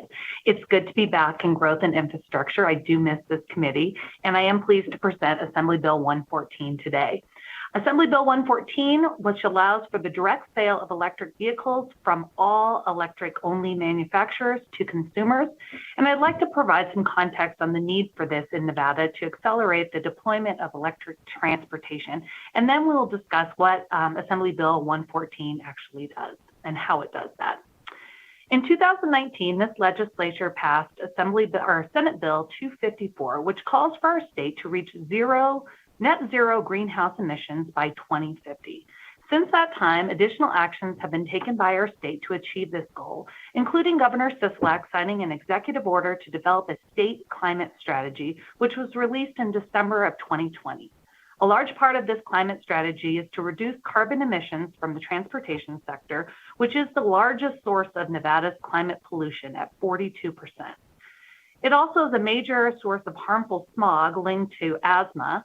The American Lung Association's 2020 State of the Air report ranks the Las Vegas-Henderson metro area as the 9th most polluted in the country for ozone and the 25th most populated for particulate matter. I know a lot of people will look on their phone for the weather, and they can also see the air quality. And so I know, having family members that suffer from allergies and other respiratory issues, that in Southern Nevada, at least, I know that this is very relevant to people in our community. The best way to reduce these transportation emissions is through the greater adoption of electric vehicles in our state. Our state is already taking action by working to adopt the Nevada Clean Cars program, which will bring more makes and models of electric vehicles to consumers through our legacy automakers, but we do need to take more steps now to reach those goals. There are new companies on the scene, forward-thinking startup automakers that are only manufacturing electric vehicles. We are no stranger to these manufacturers. We house Tesla's Gigafactory to manufacture batteries for these clean cars. How great would it be for Nevada to be the center of the new electric vehicle market? The current model for selling EVs from these manufacturers through a franchise dealer network just doesn't work for most of these manufacturers for multiple reasons. And Lucid Motors will address that, and current law prohibits them from selling their vehicles any other way. This bill would change that and allow companies such as Lucid Motors, Rivian, and Lordstown, and there's actually 66 other small companies that would like to sell or have the opportunity to sell their electric vehicles directly to the consumer. When I decided to bring this bill, I looked at what I wanted to accomplish. With this pandemic, it has continued to highlight that it is urgent for us to diversify our economy. We need to encourage competition and innovation, create jobs, and train our workforce to lead in the area of this new economy. And yes, I'm a Democrat who sees the value in opening up markets for competition. I was fortunate enough to attend a new Clean Energy Economy Summit, and it brings together a bipartisan group of state legislators to look at ways for state to harness this emerging economy. I had the pleasure of participating in this with the chair of this committee, as well as Assemblyman Roberts. I believe that AB 114's market approach should have bipartisan support by allowing and encouraging smaller businesses to come to our state and thrive. This bill has no cost to the state, and it doesn't change the way anybody currently does business in our state. What it does do is it does open up the opportunity for investment in Nevada to solidify our status as a national hub for clean energy economy. It also provides more options for consumers looking for the next vehicle. And you'll hear more about that consumer demand from these vehicles. I'd ask you to support Assembly Bill 114. And with that, I will turn it over first to Catherine with Plug in America. Great, thank you. Am I allowed to share my screen?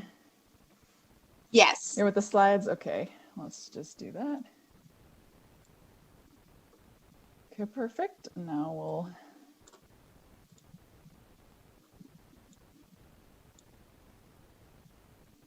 Okay, great. Good afternoon, Chair Monroe Moreno and committee members, and thank you for the opportunity to co-present AB 114 today. My name is Catherine Stankin, and I'm the Policy Director with Plug in America. We represent the consumer voice in Nevada, the consumers in your districts and around the state. And I promise to be brief in my remarks. Consumer demand for electric vehicles is on the rise, both in Nevada and across the country. Nationwide, sales increased for electric vehicles 2.6 times from 2017 to 2019. And a Consumer Reports survey from 2019 showed that 63% of prospective car buyers in the US are interested in EVs. Now, this is a very complicated slide, but the point to note here is just the increasing red line showing that consumer demand is going up. AB 114, as Assemblywoman Nguyen stated, simply offers consumers more choices and allows for the manufacturers only producing EVs to sell in a manner that works best for their business. And who benefits from this direct sales approach? The consumer. The consumer gets predictability. The consumer knows what he's going to get by going to these showrooms, a standard price for the electric vehicle with no additional markup, and a trained product specialist to answer all the questions about charging, all of which leads to greater EV adoption. We know that 78% of consumers have questions about how to charge, where to charge, when to charge, questions which are more easily answered by product specialists, similar to the Apple Store product specialists when iPhones were first on the market. The consumer also is protected by the same consumer protection laws that apply to the sale of any vehicle in Nevada. Plug in America represents not only the drivers of new EVs, but also the drivers of used EVs. And to that end, the sooner that Nevada can get EVs into the hands of new car buyers, the sooner the vehicles can eventually be transferred to drivers shopping in the secondhand EV market. The upfront purchase cost of an EV is expected to reach parity with gas cars around 2024. So this bill will also help to increase awareness of EVs as an option to consumers in Nevada, whether that is from an EV-only manufacturer or from a legacy automaker. And that slide right there just shows you briefly the declining prices of the batteries. If you see an electric vehicle on the road, you see that it is working for the driver in Nevada. So on behalf of the consumers in Nevada who wish to purchase electric vehicles, the families and hardworking Nevadans who are looking forward to an electric transportation future, we urge you to do all you can to give consumers access to these vehicles, including to support AB 114. And I'll turn it back to Assemblywoman Nguyen. Thank you. And Madam Chair, I have one other person here to present. I have Daniel Witt with Lucid Motors, if that's possible for him to go next. Yes, please, go ahead. Thank you, Madam Chairwoman. Members of this committee, my name is Daniel Witt, and I'm the head of public policy for Lucid Motors. Thank you very much for allowing me the opportunity to speak in support of AB 114 today. For those of you unfamiliar with Lucid, Lucid is a new electric vehicle company focused on bringing the next generation of EV technology to the masses. Our first vehicle will have a remarkable range exceeding 500 miles per charge, and we'll be able to recharge 300 of those miles in 20 minutes. Our industry-leading efficiency, when paired with lower battery costs, will unlock a much wider market for electric vehicles in the coming decade. As to the matter at hand, I come to you in support of the legislation because Lucid is on the cusp of making significant investments across the country in a retail and service footprint. Given the substantial interest from Nevada consumers in our product, we would love to include the state in our future investment roadmap. Direct sales by a manufacturer is in some fashion permitted in a majority of the United States. Direct sales by at least one manufacturer is legal in 8 of the top 10 US car markets. Direct sales is legal in the states with the largest and smallest populations, California and Wyoming respectively. And Nevada is bordered on all sides by states that allow direct sales to consumers. Indeed, as most of you know, it is the policy of the state of Nevada to allow certain manufacturers the ability to sell directly to consumers. To that end, we need not engage in speculation about the ramifications of extending this law to cover all zero-emission vehicle manufacturers when we know the result of doing so in the first place. It's a successful policy. Not only has it resulted in millions of dollars of additional investment and the hiring of sales and service technicians, but also last year, more than 80% of all the EVs sold in Nevada were sold directly from the manufacturer to the consumer. That's consistent with prior years as well. This goes to the root issue under consideration with this legislation. As the new entrant, we have the opportunity to consider 2 successful business models, one historically successful, while the other one more successful in recent times. We're simply making a judgment about which method affords us the best opportunity to serve our consumers and to be a successful business at the present. It is a choice, the same choice that was previously afforded to Tesla, but also to Ford, GM, and every other automaker that's come before us. Giving us that choice in Nevada is not an exemption or somehow picking winners and losers. It's consistent with historical precedent and, when boiled down, just fair. Nothing more. To that end, this is neither an attack on the owners or workers in franchise dealerships nor the franchise system itself. The change that allowed Tesla to sell in the state did not result in any financial harm or contractual issues between dealers and their manufacturers. Nor is it a zero-sum game. Dealers have benefited as well. Sale revenues at franchise auto dealers have skyrocketed to over $30 billion nationwide in 2019. That's up almost 50% from 2012, which, by the way, was when Tesla's Model S went on sale. This is the perfect example of how competition and the free market have enabled both business models to be successful concurrently. In addition to these considerations, I ask that you consider the rights for consumers. Consumers are discerning and are not required by this legislation to do anything at all. Rather, it provides consumers with a greater pool of options. Indeed, a fixed pricing model, which we are promoting, which Rivian is promoting, may have particular appeal to women, minorities, and other consumers who have historically faced challenges in a system where negotiations are customary. Limiting choices is a monopolistic practice and inherently anti-consumer. And while there is virtue in the current motor vehicle franchise law's ability to protect the relationships between franchisees and their automakers, that law should not be used as a shield to limit competition and access to the widest possible marketplace. This policy has been shown to be a win for all parties in Nevada: consumers, new companies, the state, and even the dealers. To that end, I urge the members of this committee to see the merits of increased investment from new companies such as ours and the increased choices and protections for consumers provided by this legislation. Thank you very much for your consideration, and I look forward to answering your questions. Thank you for that, Daniel. And I don't have anything further, and I would welcome any questions that myself or the presenters might be able to answer for the committee. Thank you, Assemblywoman Nguyen and the other presenters. We do have a few people with questions. We will start with Assemblyman Miller.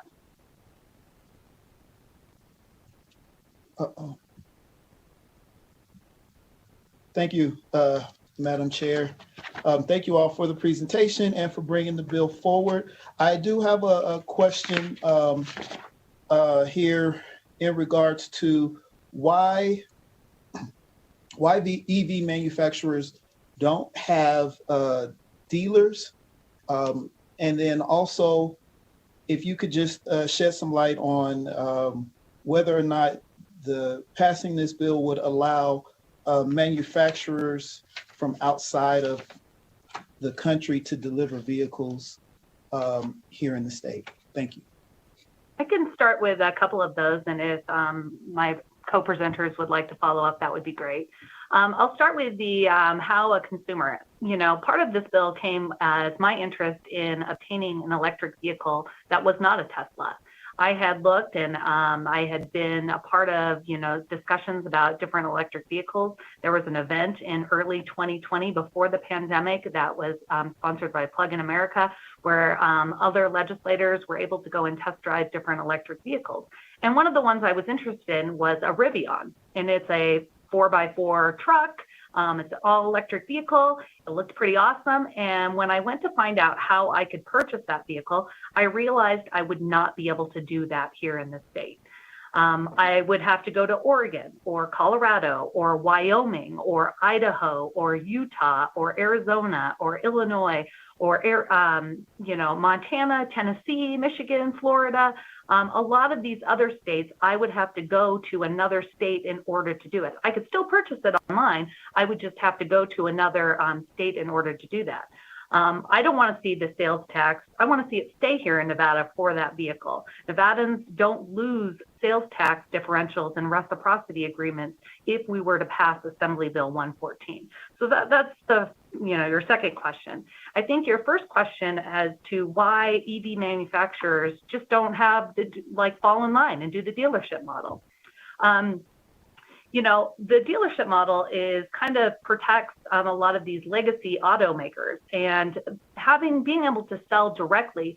These startup companies, I think there's 69 of them right now. They're not all Tesla. They're not all Lucid. They're not all Lordstown. Some of them are much smaller, areas that I liken it to a food truck or a pop-up store where you would want to support small business and innovation be able to come into our state and be able to sell their products. They just don't have enough product to stock lots at this point. High demand has already, and they're mostly sold as they roll off the assembly line. They are not producing them at quite the volume as a Ford or Chevy or a Toyota or Honda. And most dealerships make most of their revenue on maintenance and sales, and EVs have 10 times less moving parts than their gas vehicles on the thing. So they need significantly less maintenance. And so that's an overall saving for consumers as far as I can see. And I don't know if Catherine or Daniel, you have any other further input on either of those questions from Assemblyman Miller, but I would ask you to pipe in if you do. Assemblyman, I thought that was a very good synopsis. I think I'd just like to key in on the one point that you made regarding a certain size differential. Last year, GM produced in excess of, I believe it was 10 million cars, Ford being on the amount of closer to about 6 million, Tesla less than 500,000. We have yet to produce a single car for the marketplace, but expect to do so soon. And next year have a target of around 30,000 vehicles. As the Assemblywoman noted, all of these cars are pre-sold before they come off the line, customized for each individual customer. And so ultimately the notion of transferring that automobile to sit on a dealer lot for any period of time doesn't have a lot of value either to us as a manufacturer or the consumer. So ultimately, that's just to give detail on one of many of the issues that the Assemblywoman noted, which are all equally as valid. Thank you. Quick follow-up, Chair. Go ahead. So, and we can talk about this, I guess, at another time, or maybe the question was not clear, but as far as manufacturers that manufacture their vehicles that don't have, I guess, and this may not be something that exists, that don't have their base here in the U.S. or something like that, will they be able to directly deliver vehicles that are that meet U.S. specs and all of those things to people in our state. And just one more thing, as far as the service component, these vehicles will require some service at some point. So what is if you guys can just speak to what the plan is for those vehicles that are sold here to actually be serviced within the state? Thank you. I will have no further follow-ups. Yes. Assemblyman, would you care? I can respond if yeah. Okay. Assemblyman, thank you for clarifying the question. So I think it's worth trying to. I want to answer your question, but sort of reframe it in light of what this bill actually does. As it stands right now, we can sell to Nevada residents. Every Rivian can sell to Nevada residents. We are not permitted under current law from receiving a sales license in Nevada, which would allow us to open a facility where we can conduct sales, where we can conduct service in the state. We are asking to be regulated by the state of Nevada with this law. And so under the premise of your question, if there were an out-of-country manufacturer or out-of-state manufacturer that met the existing requirements of being a zero-emission vehicle manufacturer solely, that met all the requirements of the federal motor vehicle safety standards, then ultimately consumers in the state could make the judgment to purchase one of those vehicles, provided that they were able to buy them from another state, presumably via an online platform. But again, I want to stress what we are asking for with this law is the ability to invest in the state, to put in service, to hire sales associates, and ultimately grow our brand and our presence in Nevada.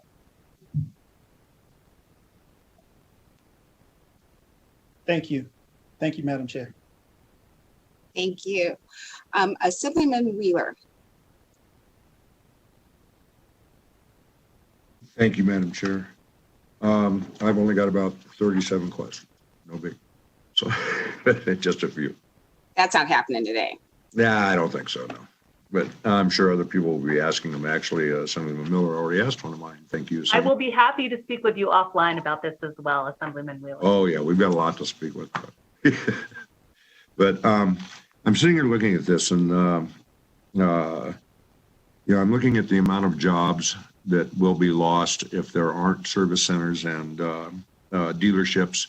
I look at the dealerships we have, and when this bill came out, I just did a rough study, and it looks to me like from some of the smaller dealerships like Nissan and up to ones like Ford, Chevy, GM, et cetera, it's about 50 to 100 people per dealership in there, and that includes salespeople, service people, et cetera. And the average salary seems to be, I think, around 60 to 70,000. Having worked at a dealership once in my life, it can be quite a bit more than that. So I'm worried, very worried about losing actual jobs. Okay, that's number one. The other thing I'd like to, if you buy a car, because the Assemblywoman said that she wants the sales tax to stay in Nevada, and I was in the manufacturing business most of my life. And when I sold to Nevada from my manufacturing company in California, I know that that sales tax had to go to Nevada, to the county in Nevada. So I'm trying to figure that one out, how the sales tax on these cars are not coming here now. If you register a vehicle in Nevada, you've got to pay the sales tax in Nevada. But so I wanted to make sure that was cleared up. But what I'm also looking at here, and the delivery of the vehicle itself when it comes into Nevada, whether you bring it in, on a Carvana truck or whatever, and drop it off here in Nevada or one of those big vending machines that they have. The delivery of the vehicle itself, I believe the Assemblywoman, or the young lady from Plug-In, said that, it's like getting your iPhone. Now you can get it on, online, don't need to go to a store, et cetera. Well, I'm wondering how many of you got your iPhone, because I know when I got mine, and knew how to use it the first day. An iPhone isn't going to run into somebody. But a car, if you don't know how to use it, if you don't know what every little switch and dial in there is, you have a problem with that. You know, I mean, that could actually kill somebody. So the delivery of a vehicle, when I worked at a dealership, was the most important part, because we went through and explained everything to the customer. Okay, and it's not like an iPhone where, you know, hey, if I don't know how to text on it, somebody's going to die. But if we don't have that delivery process, you know, so I'm wondering, and maybe Mr. Witt could answer this because he's actually in the business here.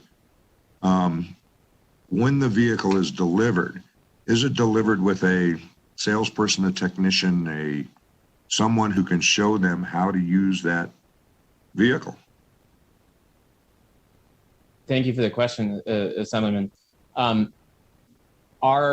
Our goal would always be to provide consumers in the course of delivery with an education about the vehicle through a walk around and so forth.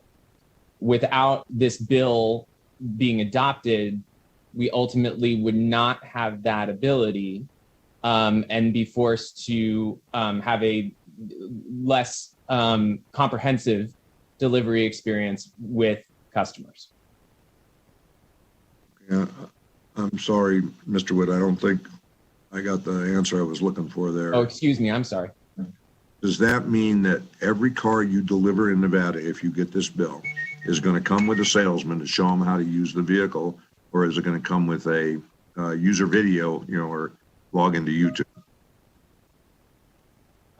Assemblyman, let me see if I can answer this a little bit more specifically.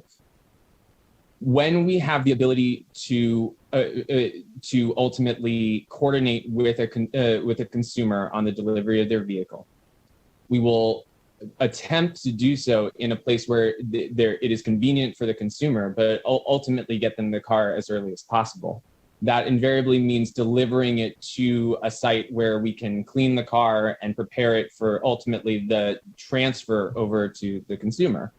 At that point, we of course would love to engage the customer in a thorough walk around of the vehicle. We have and other brands can continue to evolve to where they provide tutorials in addition to this that can familiarize the consumer prior to taking delivery of the vehicle, so they're even more educated leading up to that point. I expect that we will do something similar. I would just like to point out, in addition to Assemblyman Wheeler, he had pointed out that we have this dealer model. Well, one, I would encourage him to get into an electric vehicle because it's not a whole lot different than driving a normal vehicle. So, I would say that. Two, you know, the dealer model and the direct sales model can coexist. We see that it coexists with Tesla right now. Tesla is coexisting with the dealer model, and there isn't a loss of jobs. Like allowing Lucid or Rivian or Lordstown to come up and invest in our state by setting up, you know, a showroom, setting up service, setting up all those things does not take away from the 100 to 150 jobs on a dealer lot. So I think we see from Tesla that they can coexist. Well, thank you. And I have driven an electric vehicle, and it's vastly different, just so you know. The torque from an electric motor, being in this business, is probably 6 times the torque of a gas motor. Some of the actual, you know, drive yourself features, et cetera, in the Tesla I drove was very different. So it takes some education. But regardless of that, I just wanted to point out that driven an electric vehicle. Well, I can tell you I got a rental car that's a 4-wheel drive, like SUV, and it drives differently, but no one gave me a tutorial on it. Thank you, Assemblywoman Nguyen. I believe next up we have Assemblyman Ellingson. Thank you, Madam Chairman. And I made notes on every one of these. So Jim, Madam Chair, I do have a couple questions. And number one is, you've never built a vehicle yet, based on your conversation. And as you know, you go buy a new car, a new pickup right now, and it's the new model. You always have problems with it. Ford come out a few years back and they had transmission problems, or Dodge, I'm sorry. And then Ford come out with the new model and they had some front end issues and they had to work them out, and they did, and they work fine. They're fantastic vehicles. But if you have a new car and it's coming off the line you've never built, you're going to send it to communities. You say you're going to do about 35,000 of them. So that'll probably be maybe 4,000 or 5,000 in Nevada the first couple years. And with no maintenance shops here and nobody to service these vehicles, not like Tesla has these service facilities around. That's one of my biggest fear is if there's no service department, who's going to work on these vehicles? And every new model is got little gremlins in them, and you work them out and they send the parts and they fix them. But could you answer them questions, please? Assemblyman Ellison, you pointed out the very need that we need this bill. You Can I mentioned get you to that. state your name again for the record, Assemblywoman? What? Could you state your name again for the Oh, record? I'm sorry. Rochelle Wynn for the record. Sorry about that. You stated my example perfectly why we need Assembly Bill 114 to pass. You said if Tesla has a problem with their vehicle and it's a new vehicle and they need to take it in somewhere to service it, they can go to the Tesla direct sales lot. That is all that we are asking, is allow other manufacturers of electric only vehicles to set up shop, to like open a showroom, open a service center, allow that competition, allow the small guys to come in and create that product. So, and sell that product to Nevadans in our state up their thing. So I think that kind of answers it. As far as like difficulties, I think Daniel can also answer that as well. I know he has experience from his time at Tesla and now also with Lucid. Yes, the Assemblyman Daniel Witt for the record. Nevada actually is in a class of states that's actually more restrictive, in such that unless you have a sales license, you are unable to conduct warranty service. So, Assemblyman, to your question, again, without this law moving forward, we are heavily burdened by the existing state law to providing our customers in Nevada with the type of service we would ultimately like to. As to the problems you allude to with every manufacturer, I have no doubt that we are producing vehicles now, just not for customers yet. We're trying to get out as many of those gremlins as we possibly can before delivering to customers. But invariably, as you know, whether it's a first-year model or the 8th year of the model, there are going to be ongoing challenges that we as an automaker ultimately need to be able to be responsive to our customers. And that, again, is exactly why we're seeking this change. Follow up, Madam Chair. Go ahead. Daniel, you just said the same thing. If you're building a new car and you don't know how it's going to operate, you don't know what the problems are going to be, and you have no service centers because you want to build and then go ahead and sell, that seemed like the problem to me, and the danger. Because if, say, somebody comes in and says, okay, I'm going to buy one of these cars and you got it on special for, I don't know what these things are going to sell for, 40,000, 100,000, I have no idea. But say when they get here and there's a problem and you have the same problem in so many cars, how do you plan on, because you're starting off, you weren't even going to build a building here. You wanted to get the sales moving first before you could actually implement any kind of investment into structures that are here, a business that are here. So, I'd like to see the cars being built, see what they do, and then bring them to Nevada. That's my thought. So if you want to answer that question, please do. I think I'd just go back to the point that at least in Nevada, service is linked to sales. So when I speak of wanting to get a sales license, it's implied within that we also want to provide service. But to be perfectly explicit, for us, we have sales facilities and service facilities, both of which we fully intend to put into Nevada so that we can best serve our customers.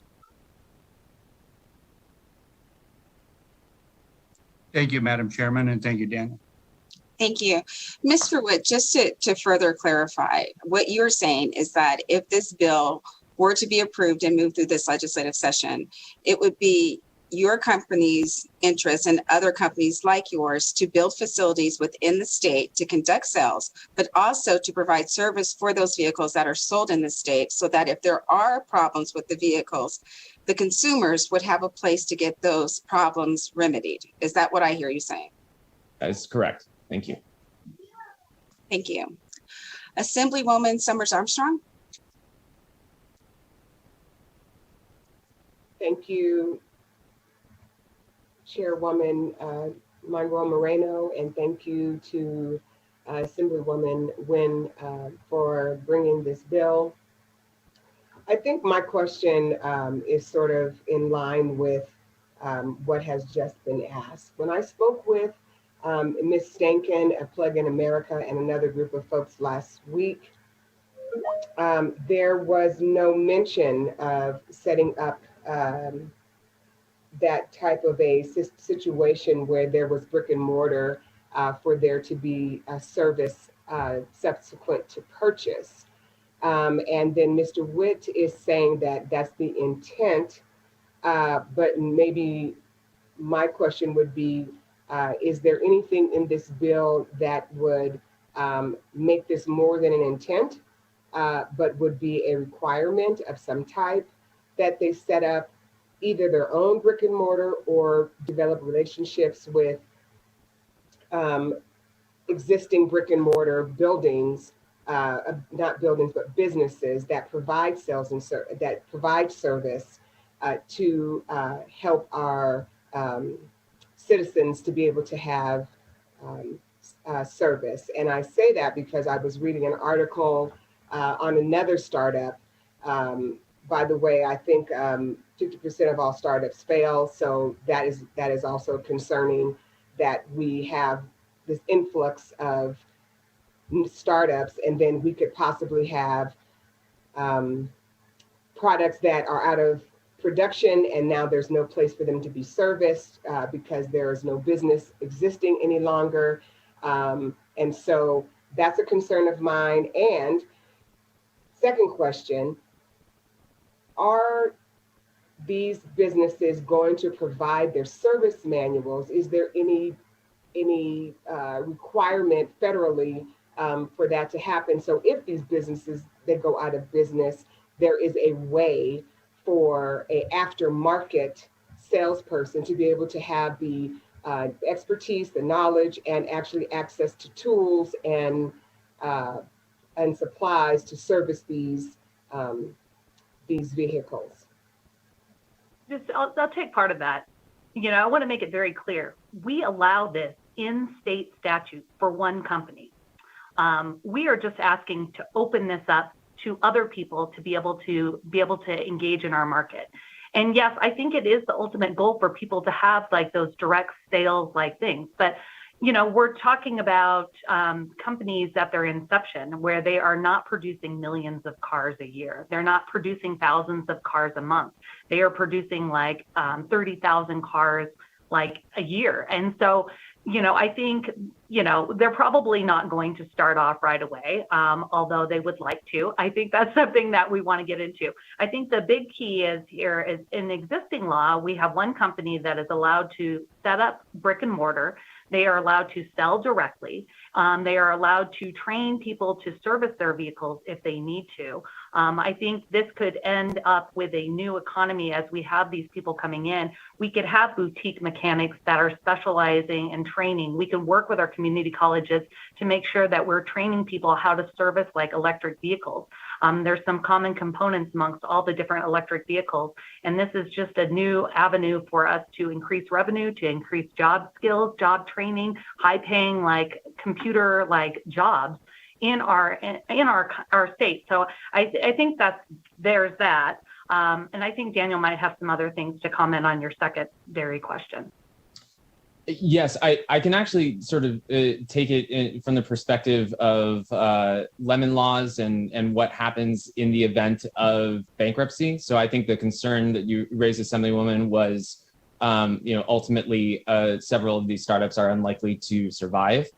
So in, I believe it's the Federal Motor Vehicle Safety Standards Act federally, there are requirements that in the event of a bankruptcy, that warranty provisions are preempt any kind of bankruptcy to the future creditor. So exactly the situation you outlined, parts, manuals, and so forth need to be preserved and provided in order to satisfy the warranty claims on vehicles.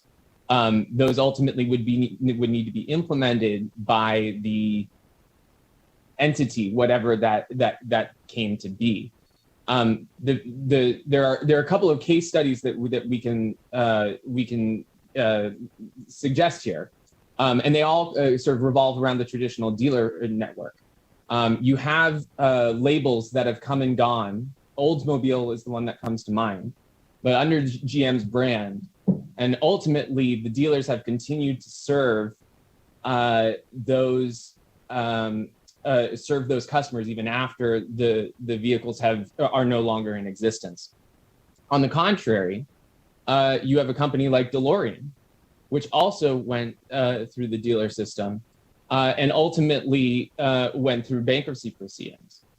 Those vehicles were serviced for a very limited time, and then when the contractual obligations were removed from the dealers, those vehicles were stopped being serviced, parts went into short supply, and it became this sort of,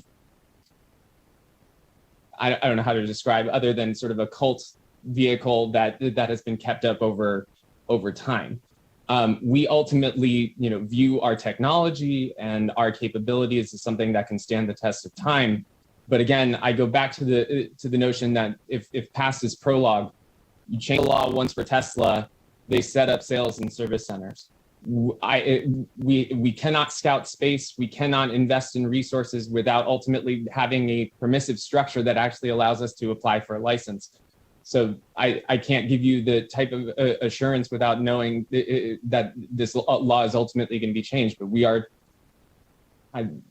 seeking the rights and the ability to provide consumers the assurances that you all seem very clearly concerned with. Thank you, Madam Chair. Assemblyman Levitt. Thank you, Madam Chair. Most of my questions were asked previously, and my concerns. One thing that I did, maybe I missed it in your presentation, but current franchise dealers, legacy or not, invest a lot into the community, invest a lot in Nevada in various ways. And I didn't catch in your presentation if that's part of your plan. Not trying to hold you to anything, but does your business model currently afford any investment in Nevada in the community? Thank you. Excuse me. Thank you, Assemblyman, for the question. We are just starting out, so it's hard for me to sort of predestine what our relationship in the community would look like. But I think there's every expectation that the people that work in our facility will certainly be of the community. And the company does pride itself on giving back to the community. We have in our short history, in the places where we are located, that is a principle of the company that we'd like to imbue throughout our sales and service network. And Rochelle Wynn, for the record. I'd also like to point out that Daniel is here, on behalf of Lucid Motors, but I think his spirit and his message also resonates with the other 69 or so startup or other EV only manufacturers across the country. They just want the opportunity to come and invest in our state. They want to be able to compete. They want to live the American dream and build up a product from the ground up. And not be burdened by restrictions on a free market economy. So I think those are all things that we would hope that we would do. Obviously, we don't have statutory requirements that people give back to the community. I know that they do, and I would hope that any business that comes to Nevada, whether it's a restaurant, a daycare, a car company, an EV manufacturer, that they would also have that same spirit of community giving. Follow up, Madam Chair. I just, as you've mentioned, the one business that does this in Nevada, well, part of their business model included an investment in the community. That was part of their business model. And so I just was curious if there was some pre-thought into a business model that included investment into the community, which they want to be a part of. That would only make sense to me. The only other question I had was, in I think somebody asked it, but halfway asked it, but how much are these vehicles going to cost? Daniel Witt, Lucid, for the record. Excuse me, Chair, for not following that protocol.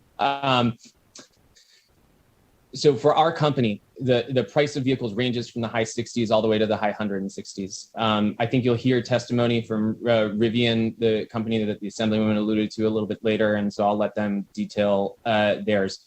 The fact of the matter is that these cars will run the gamut. And of course, Lucid intends to offer lower price vehicles as we progress into selling more vehicles over time. It's simply a product of where our technology is today. But again, and I think Catherine Stankin from Plug in America could detail this even better than I, with the cost of batteries coming down, with the efficiency of the batteries going up, you're going to see mass market vehicles in this decade from a variety of manufacturers, those that are both sold directly to consumers and those that are sold through franchises that ultimately can appeal to a very wide audience of consumers. I'd also like to point out, the one thing that this bill would allow is for these other companies to come in, and they won't have, they're coming in because they want to be a part of this market. They want to increase opportunities and choices for consumers in Nevada. And ultimately, I think their goal is to be able to set up shop and have that infrastructure here, locally, as they grow their business model. I think it's the very definition of the American dream, and pulling yourself up by your bootstraps is starting from the ground up and building up into a business that is more successful, that you can have all those opportunities. They won't have the same tax abatements that we gave, the other company that this bill addresses. But I think having a favorable market for electric vehicles will encourage other electric vehicles companies to come in and want to sell their product, potentially move manufacturing to our state, and other service and other job skills training that we will bring and just branch out our economy here. And I believe Catherine is still on the line, so she might be able to give you a range of price on different vehicles. Yes, I'm always, thanks Assemblywoman, this is Catherine Stankin with Plug in America, and I'm always happy to talk about the affordability of the vehicles. And I did show the slide that showed that the battery prices are coming down, and that's really the bulk of what the car is there. And definitely by 2024, and that's even forecasted a couple of years earlier than was expected a few years ago. But by 2024, the upfront cost of the vehicles will be at parity with gas cars. That's on average, of course. There's always going to be the higher end, and there's going to be some on the lower end there. GM, for example, offers the Chevy Bolt with a B, which is, I believe, starting at about 37,000 MSRP. And Tesla offers the Model 3, which is also around 35,000 MSRP. Currently on the market, you'll see some that are lower than that. I think there's some that are about 27,000 starting, ranging up to, there's different luxury lines, as there are for all gas cars on the road right now too. But while I'm speaking right now, I just also like to point out that some of the benefits that the drivers are, the savings that they'll see, so that while that upfront cost might be a little higher right now, before we get to the 2024, the price parity part, by 2050, it's expected that the Nevada driver, I'm not talking about other states now, just Nevada, that the Nevada driver will be saving about $2,200 per year by switching to electric. And then you add in, of course, some of the maintenance savings, because electric vehicles, their maintenance is, Consumer Reports did a study that showed that it's half the cost of what it would be for a gas car. And so it evens out over the cost of the lifetime of the vehicle for the driver. So just add that in there. Happy to answer any more questions about affordability. Thank you for addressing my question, all of you, and thank you, Madam Chair. Thank you. Assemblyman Roberts, did you still have a question? Thank you, Madam Chair. And I just have a question. You mentioned about existing sales, in franchise dealers in Nevada. And so I'm just curious, and this would be for Lucid Motors or one of the manufacturers, is what would prohibit in your business model from contracting with the current dealer in the state or opening your own dealership? For instance, what does that do to your business model, and how would it impact you? So I think by technical terms within the sort of Nevada law, what we are actually seeking is the ability to open up our own dealership. But I understand from the merit of your question, I think what you're asking is, why can't we partner with an individual in the state already? We view the two, frankly, as incompatible. Right now, there are about 5 profit centers for which a dealer ultimately makes a majority of makes all of their revenue: sales, service, titling, and a couple of others. The biggest one by far is service. Sales, they negotiate on top of the price that they purchase the vehicle wholesale from the manufacturer. And so that's the price when a customer goes to a dealership that they ultimately can negotiate to some extent. You cannot negotiate service. Service is where the bulk of the profit is made. And for us, as a new manufacturer with an electric vehicle that absolutely still requires service, but much less service, we don't believe that profit center for a dealership ultimately can satisfy the size and scope of the traditional franchises. Instead, the natural result would be to raise the price of the vehicle artificially in order to regain the necessary profit to sustain that dealership. The profit needs to come from somewhere. Ultimately, we want to sell the price for a specific amount. The margin obviously is what we need to survive, but no more than that. And then we are the ones that are looking to invest in those service footprints where it is not a profit center. And ultimately, it's that philosophical difference which we view is the incompatibility that I referred to. Thank you for the answer, and thank you, Madam Chair, for the question. Thank you. Our final question on this agenda item will be Assemblyman Watts. Thank you so much, Madam Chair. I have a few questions. They're very quick clarifying questions, if you'll indulge me.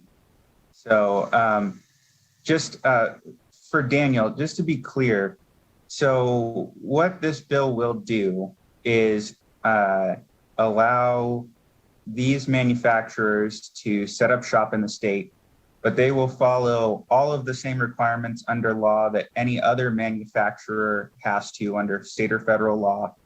And they would have to follow the same rules and regulations and law set up for sellers or dealers if this were to take effect. Is that correct?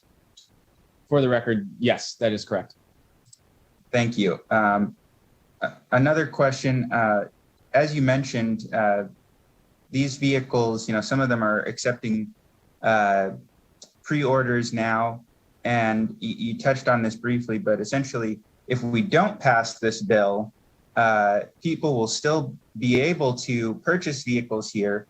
The sales tax may be remitted here, but now the barrier is going to be that they have to travel out of state in order to retrieve that vehicle, kind of creating a barrier for access. And then there will not be facilities here in the state that can provide things like test drives, service, and other services at a local level. Is that correct?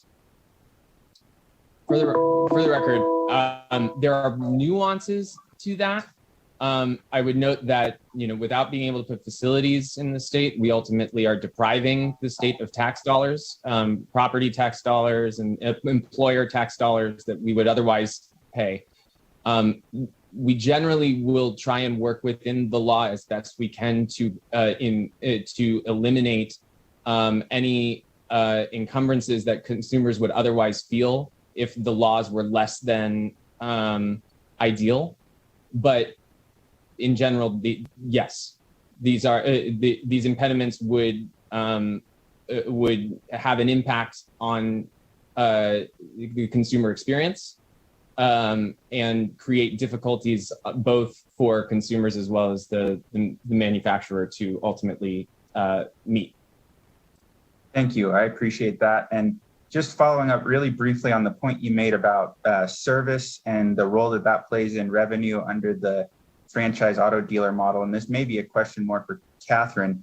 Could you speak to that? I mean, I think I've seen some facts and figures that show that the service costs for electric vehicles are less than half of what they are for gasoline vehicles, and that the requirements for service frequency are much less because of the lack of need for oil changes. Could you just put a little bit more context behind the reduced service needs for these vehicles?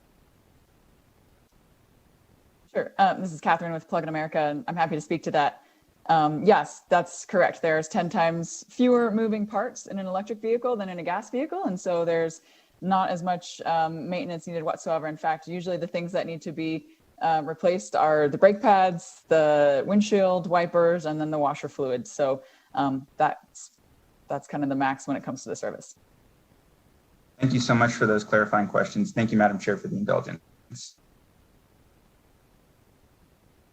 Thank you.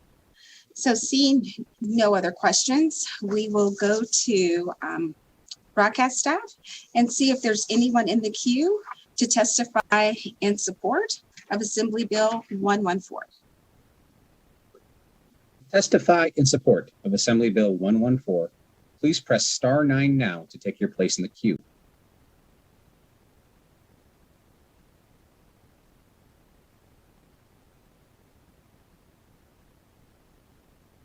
Caller with the last 3 digits 549. Please press star 6 to unmute. Please slowly spell and state your name for the record. You may begin. Hello, my name is Sarah Steinberg. That's SARAHSTEINBERG,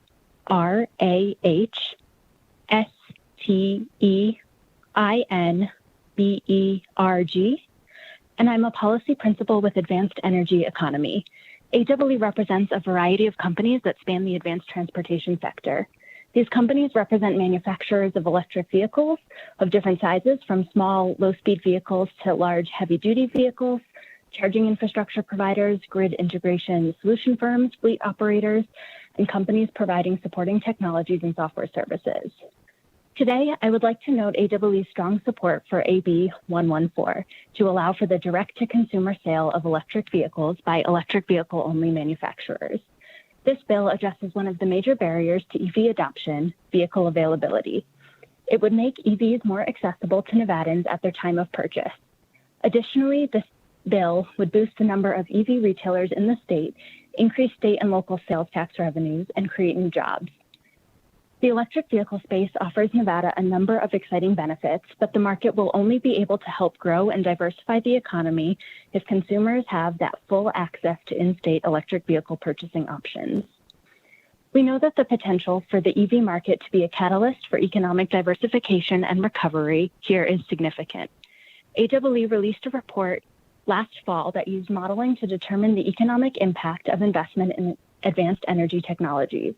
a hypothetical investment of $2 billion to increase the number of light, medium, and heavy-duty electric vehicles and build out residential, business, and commercial charging stations to support them would yield 48,000 jobs, save drivers $190 million in fuel savings, and add $6 billion to the gross state product. Then there are secondary benefits to all electric ratepayers, regardless of what they drive, as more and more EV drivers increase the number of kilowatt hours sold on the system and put downward pressure on electric rates. Allowing direct sales tells EV companies that work in and around vehicle manufacturing and charging infrastructure that Nevada is a worthwhile place to invest their private resources. We ask for your support for AB 114. Thank you for your time and consideration, and please don't hesitate to reach out if you would like to hear more information from our member companies. Thank you.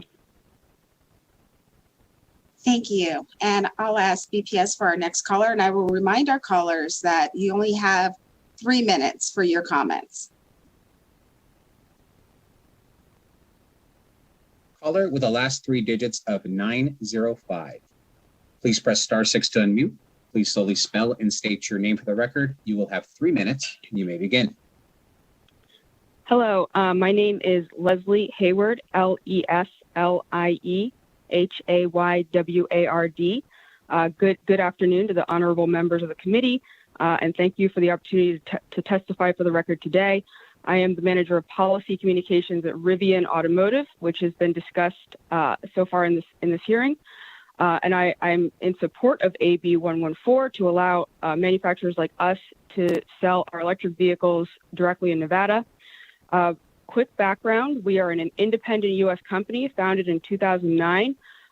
We have a mission to keep the world adventurous forever, and we intend to accomplish this through the development, production, and distribution of all electric trucks and sport utility vehicles. We also have a project with Amazon to develop and produce 100,000 electric medium duty delivery vans, which is the largest electric vehicle purchase in history and something we're very proud of. I know there's already been a lot of discussion and I'm short on time, but I did want to just weigh in on a couple of the issues that were raised and the questions that were raised for Daniel at Lucid and clarify some of the points that he made very well. But out of respect for the questions that were asked and the concern of the committee members, I'm just going to try and speak to them very quickly.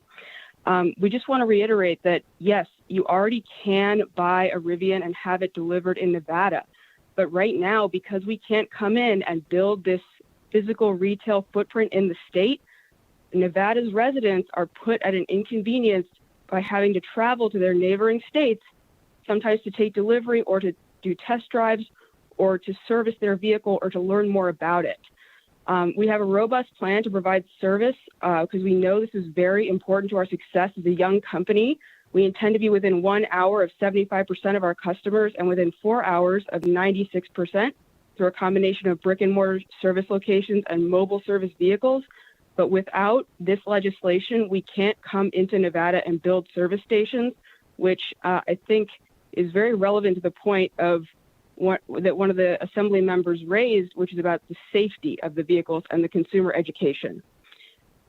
So these are very serious concerns for us. And again, it reiterates the reason why we need direct sales in Nevada, because we can already deliver the vehicles, but we need the physical footprint to properly educate our customers on how to safely use the car and to be able to fix anything that goes wrong as we deliver these vehicles and get this technology on the road. I also want to respond to the concerns about the potential loss of jobs at Sorry? Oh, I thought somebody was cutting in. 30 seconds. 30 seconds. Finally, what I'll just say is that the inability to sell a vehicle directly from a manufacturer, this is unique to the new car market. There's really no other place in the economy where you can't buy something directly from the manufacturer. Think about food. You can buy it from the farmer's market or you can buy it from the grocery store. You can buy boots from Dick's Sporting Goods or you can order them directly from Patagonia.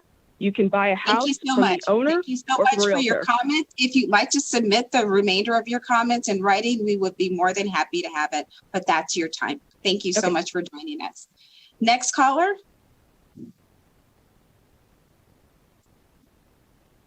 Caller with the last 3 digits of 507. Please slowly spell and state your name for the record. You will have 3 minutes. You may begin. Thank you. Andrew Linhart, Linhardt. I am speaking on behalf of the Electrification Coalition, but I'm actually reading the testimony for Admiral Dennis Blair, BLAIR. He apologizes for a last-minute situation that stopped him from being able to be here.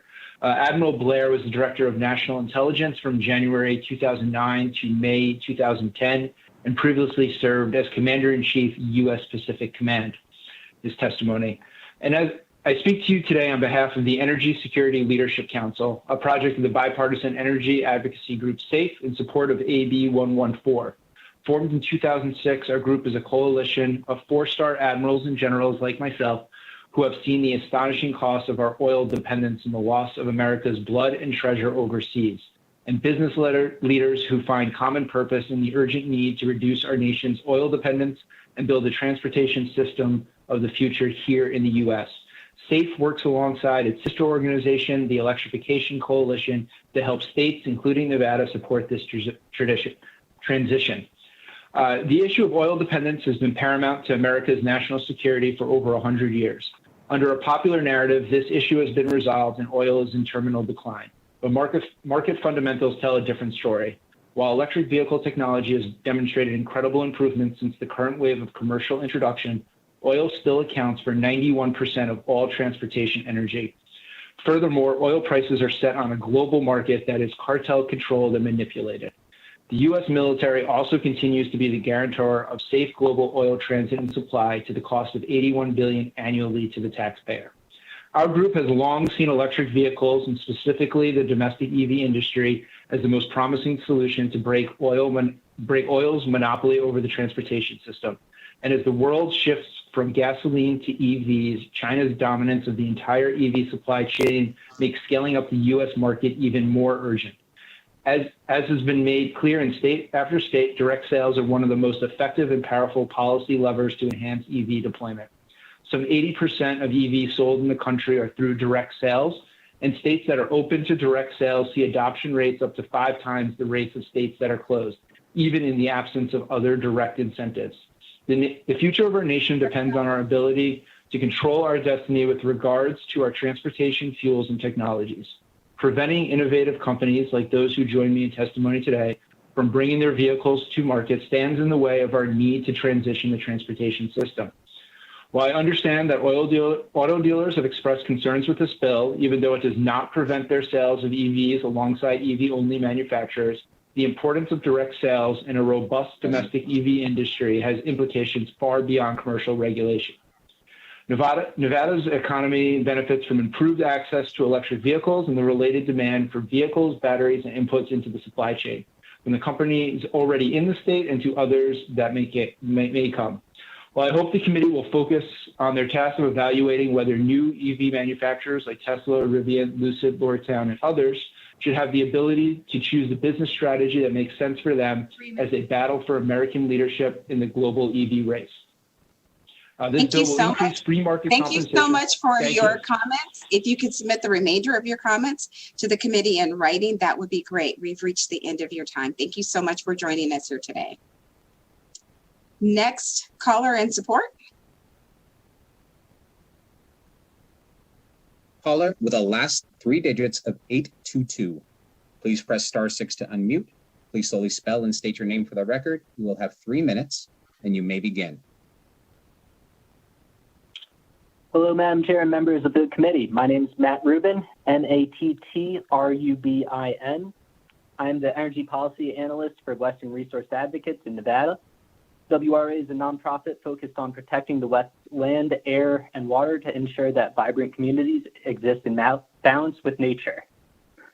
My comments today are based on the MJ Bradley Electric Vehicle Cost Benefit Analysis Report for Nevada, commissioned by WRA, SWEEP, and NRDC, and published last month.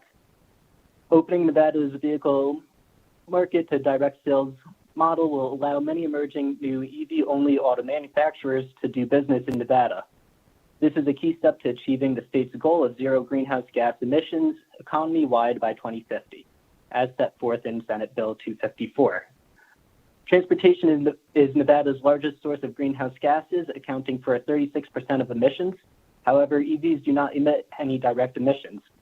As Nevada continues to decarbonize its generating resources, EVs will also become cleaner.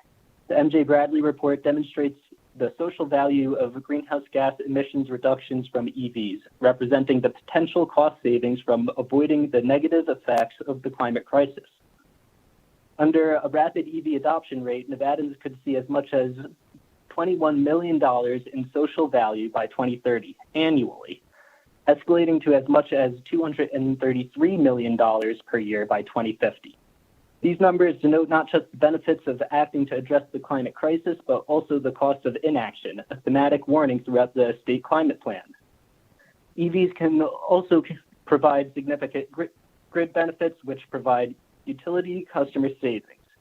The MJ Bradley report projects that under an ambitious EV adoption scenario with managed EV charging, residential ratepayers could see $123 in annual savings by 2050 due to EVs. EVs also exert downward pressure on rates from increased revenue from the additional EV load, avoided peak capacity costs, and efficient use of the distribution system. Passing Assembly Bill 114 is key to providing greater access to EVs and achieving Nevada's state climate goals. Thank you. Thank you, and thank you for joining us this afternoon. Next caller in support. Caller with the last three digits of 155. Please press star 6 to unmute, slowly spell and state your name for the record. You will have 3 minutes. You may begin. Thank you, Madam Chair and members of the committee. For the record, my name is Christy Cabrera, CHRISTI, CABRERA. I am the Policy and Advocacy Director for the Nevada Conservation League here in support of AB 114. Transportation is the largest emitter of greenhouse gas pollution in Nevada, and our health, economy, and environment all suffer as a result. Gasoline-powered vehicles produce particulate matter, ozone, and carbon monoxide. These tailpipe emissions cause air pollution that is damaging to our health and has been linked to an increase in instances of heart disease, lung cancer, and asthma among Nevada families. The 2020 State of the Air report from the American Lung Association gave Clark, Lyon, and Washoe counties an F grade for smog pollution, naming vehicle emissions as a primary cause of unhealthy air days. Low-income neighborhoods and communities of color have often been located around high traffic corridors that are major sources of pollution. As a result, these communities have had their health disproportionately impacted by vehicle emissions. AB 114 will increase electric vehicle options available for test drives and purchase, which will likely lead to an increased adoption of EVs in our state.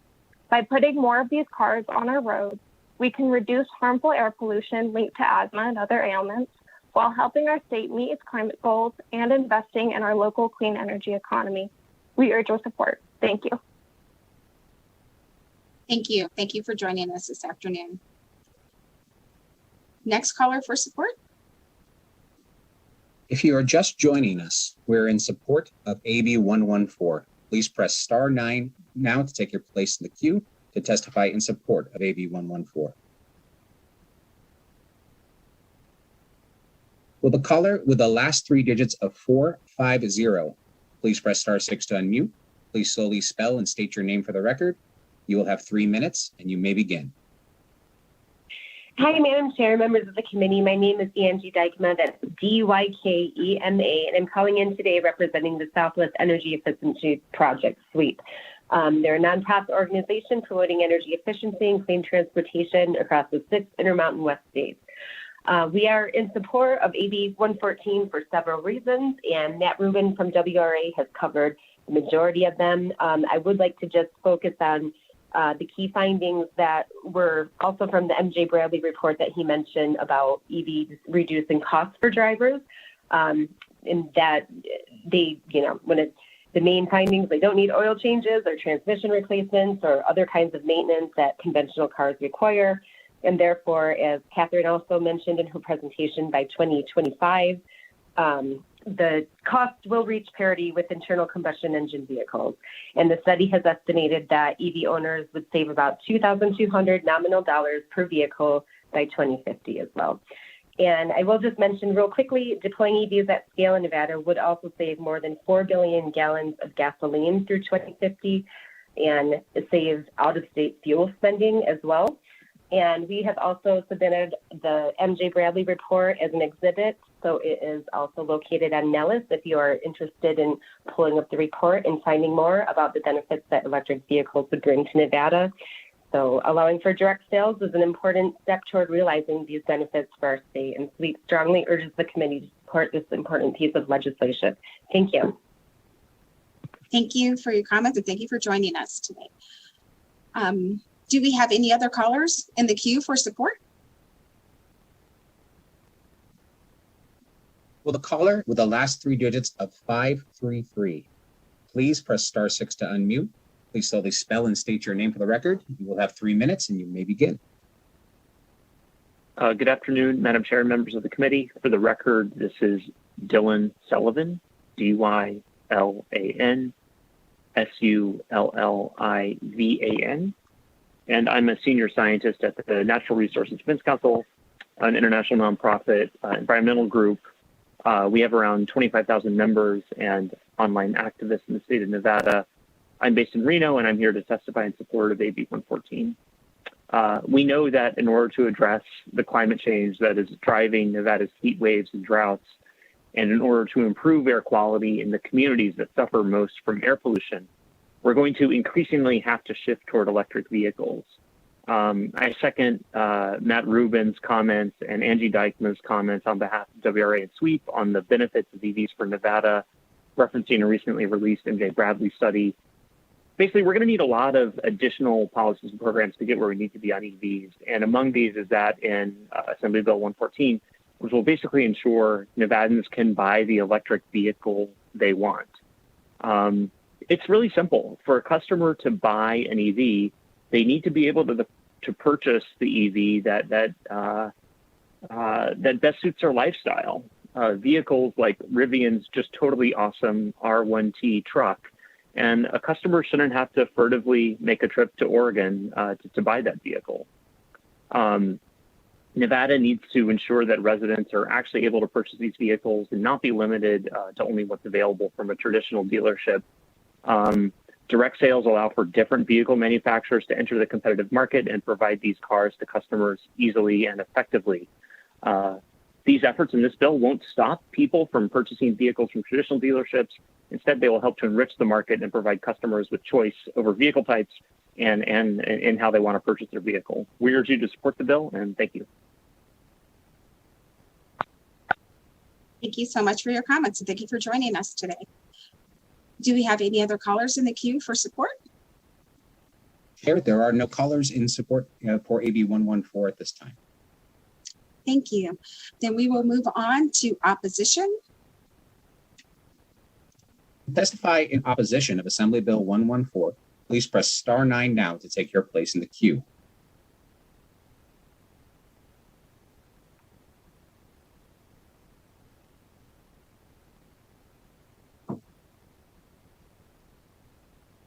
Caller with the last three digits of 990. Please press *6 to unmute. Please slowly state and spell your name for the record.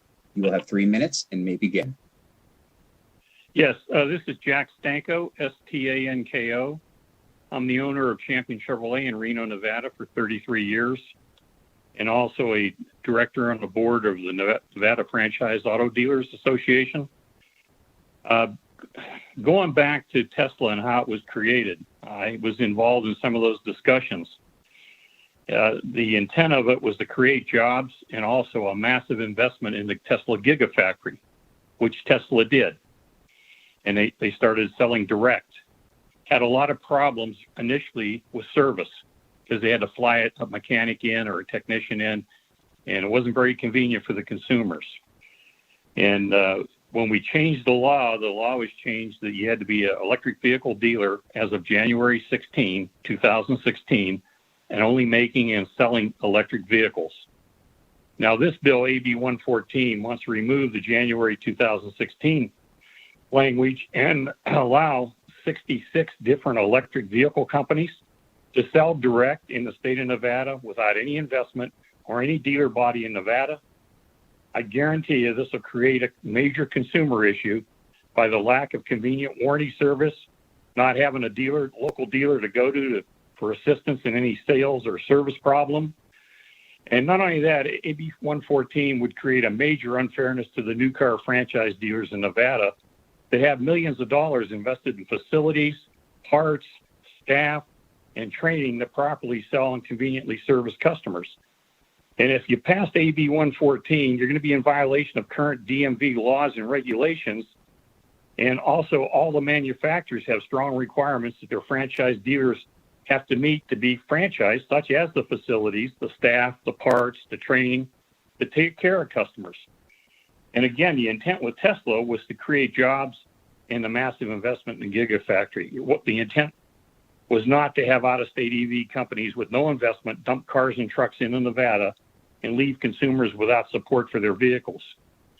And not only that, AB 114 would damage a major industry in Nevada that historically has been one of the largest generators of sales tax for the state of Nevada. Plus, the franchise new car dealers support their local communities, colleges, schools, and many charities. I doubt if outside companies would do the same. And in fact, when you talked about AB 79 and AB 118, Champion Chevrolet has been the sponsor from the inception with Driver's Edge. And also last Saturday we had Safe Kids in there for the seatbelt deal.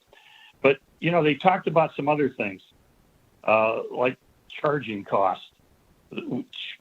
Check out what it costs to charge them.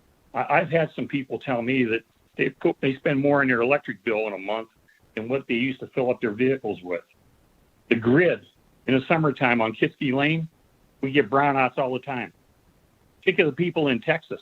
How would they have charged their Tesla when the windmills quit working a week ago? I mean, there's a lot of things to think about. Excuse me, Mr. Sicko, thank you so much. We have reached your time of 3 minutes. I appreciate you joining us with your comments. If you have any further comments, please submit those to our committee in writing. Do we have any other callers on the line for opposition? Is she doing this? She'll let us in.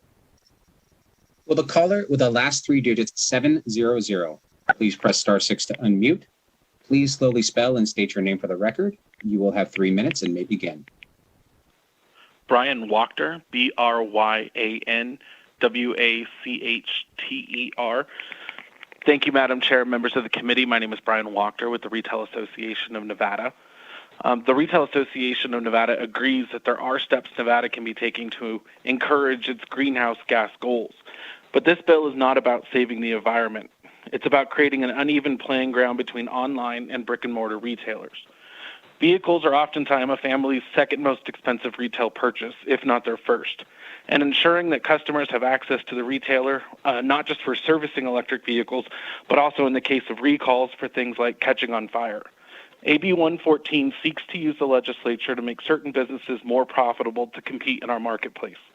Local car dealers play an important role and are vital to our landscape, whether it's in Ely, Elko, or North Las Vegas. And so we agree and strongly support the Nevada Franchise Auto Dealers' position on this bill, and we would urge your opposition to AB 114. Thank you so much for joining us today, and thank you for your comments. Next caller.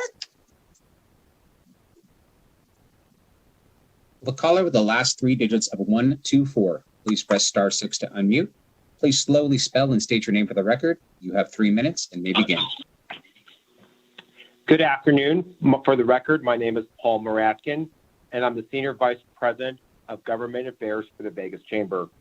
First, I'd like to thank the bill's three primary bill sponsors for their time and conversations we've had about AB 114. I greatly appreciate their time and dialogue.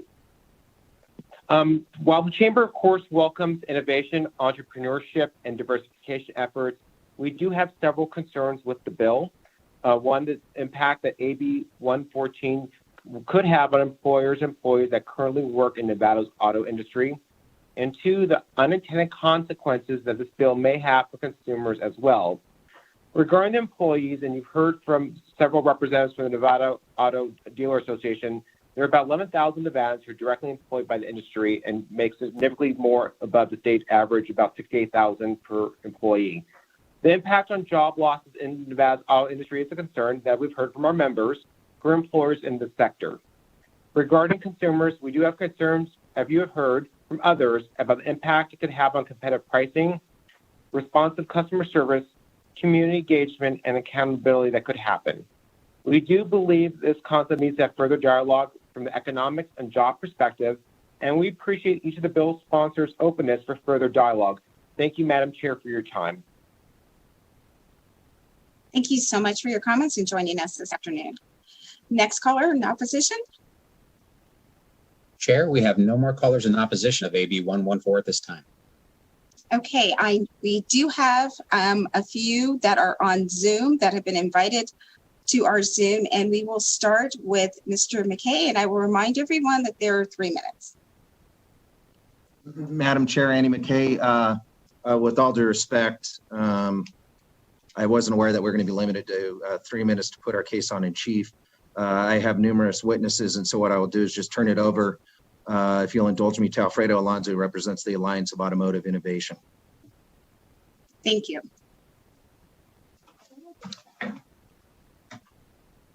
Madam Chair, members of the committee, Alfredo Alonso with the law firm of Lewis and Roca, today on behalf of the Alliance of Automobile Innovation. And I had Kurt Augustine, who's the Senior Director for State Affairs, on the phone. I'm not sure if he's still waiting there, but hopefully he's able to testify as well.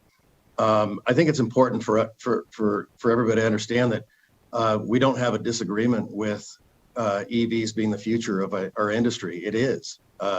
It probably more proper is zero emission vehicles are going to be the future of industry.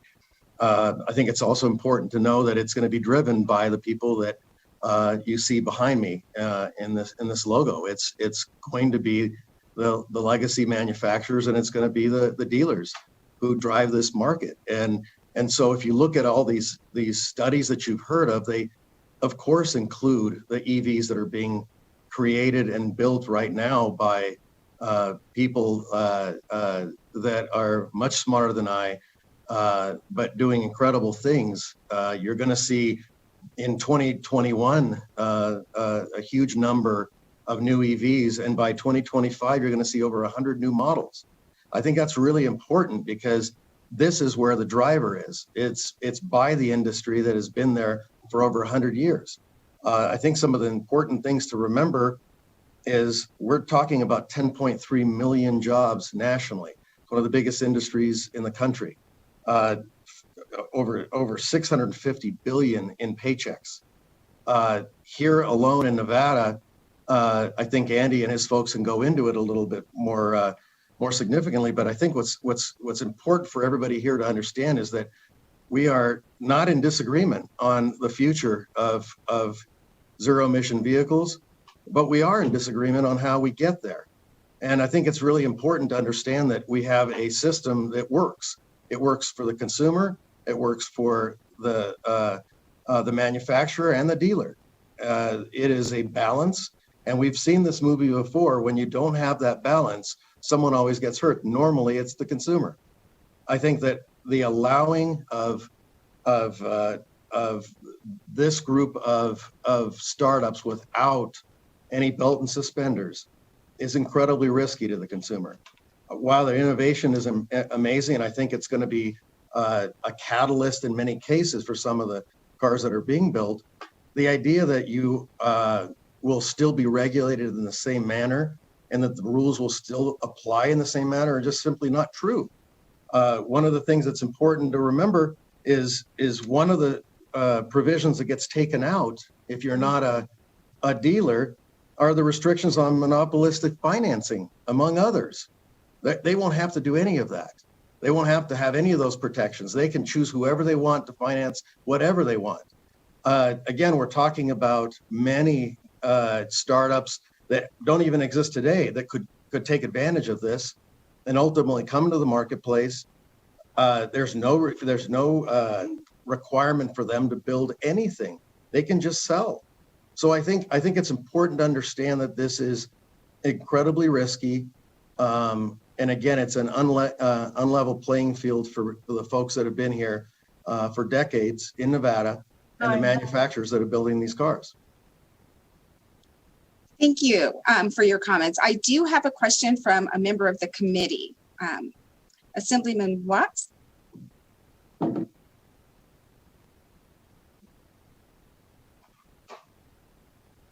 Back on mute. Thank you, Madam Chair, for the question. And this can be answered by either Mr. Alonso or Mr. McKay. Really, it's a story that is, I think, really timely and relevant. A friend of mine let me know that she was in Las Vegas and went to go down to the Subaru dealership to check out Crosstreks, and was really interested in purchasing the hybrid Crosstrek, which is in production. However, when she went there, they indicated that they don't have any Crosstreks that are hybrids. They have no plans to sell them. They only sell them in states that have clean car standards and basically require additional delivery. And that even if they bought a hybrid Crosstrek from out of state, the dealership wouldn't be able to service it because they don't have the technicians or the parts to do that. So I was just wondering if either of you could speak to that. And I know that this is the future that going, and you acknowledge that, but it seems like we still have consumers here in Nevada today that are interested, including from major manufacturers, in obtaining their products, but are having some difficulty in doing so.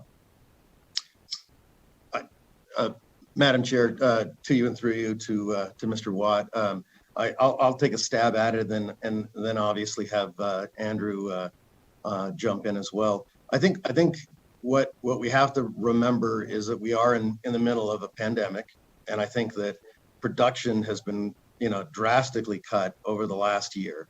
I think they're ramping up again, so I think you're going to see more of these cars. The information about not having them available and not being able to service them really surprises me, and I'll get you an answer to that from my folks, and hopefully Andy can get to the bottom of it as well. Our goal is to sell cars. Our goal is to build cars people want. So it's extremely important to understand that if those cars are they're desirable, we're going to find a way to get them to the end user, and Andy's folks are going to sell them to you and service them. I mean, that is the goal here. There is no intent to keep us in any track that the public doesn't want. Ultimately, we know that electric is and zero emission is our ultimate goal. So much so that GM has come out and said that they're going to go all electric or all zero emissions by 2035. That's incredible. If you look at a company that size and the number of cars they make on a yearly basis, the commitment so far, just so that everybody understands, so far to date from my clients has been $250 billion in R&D for these vehicles. So again, I hope to fix the issue that you have, and perhaps we can talk about it afterwards and get some answers from the dealers as well, and make sure that doesn't happen again. Thank you. I appreciate that, Mr. Alonso, and I may have a brief follow-up when Mr. McKay addresses that as well. Thank you. I believe Assemblyman Ellenson has a question as well.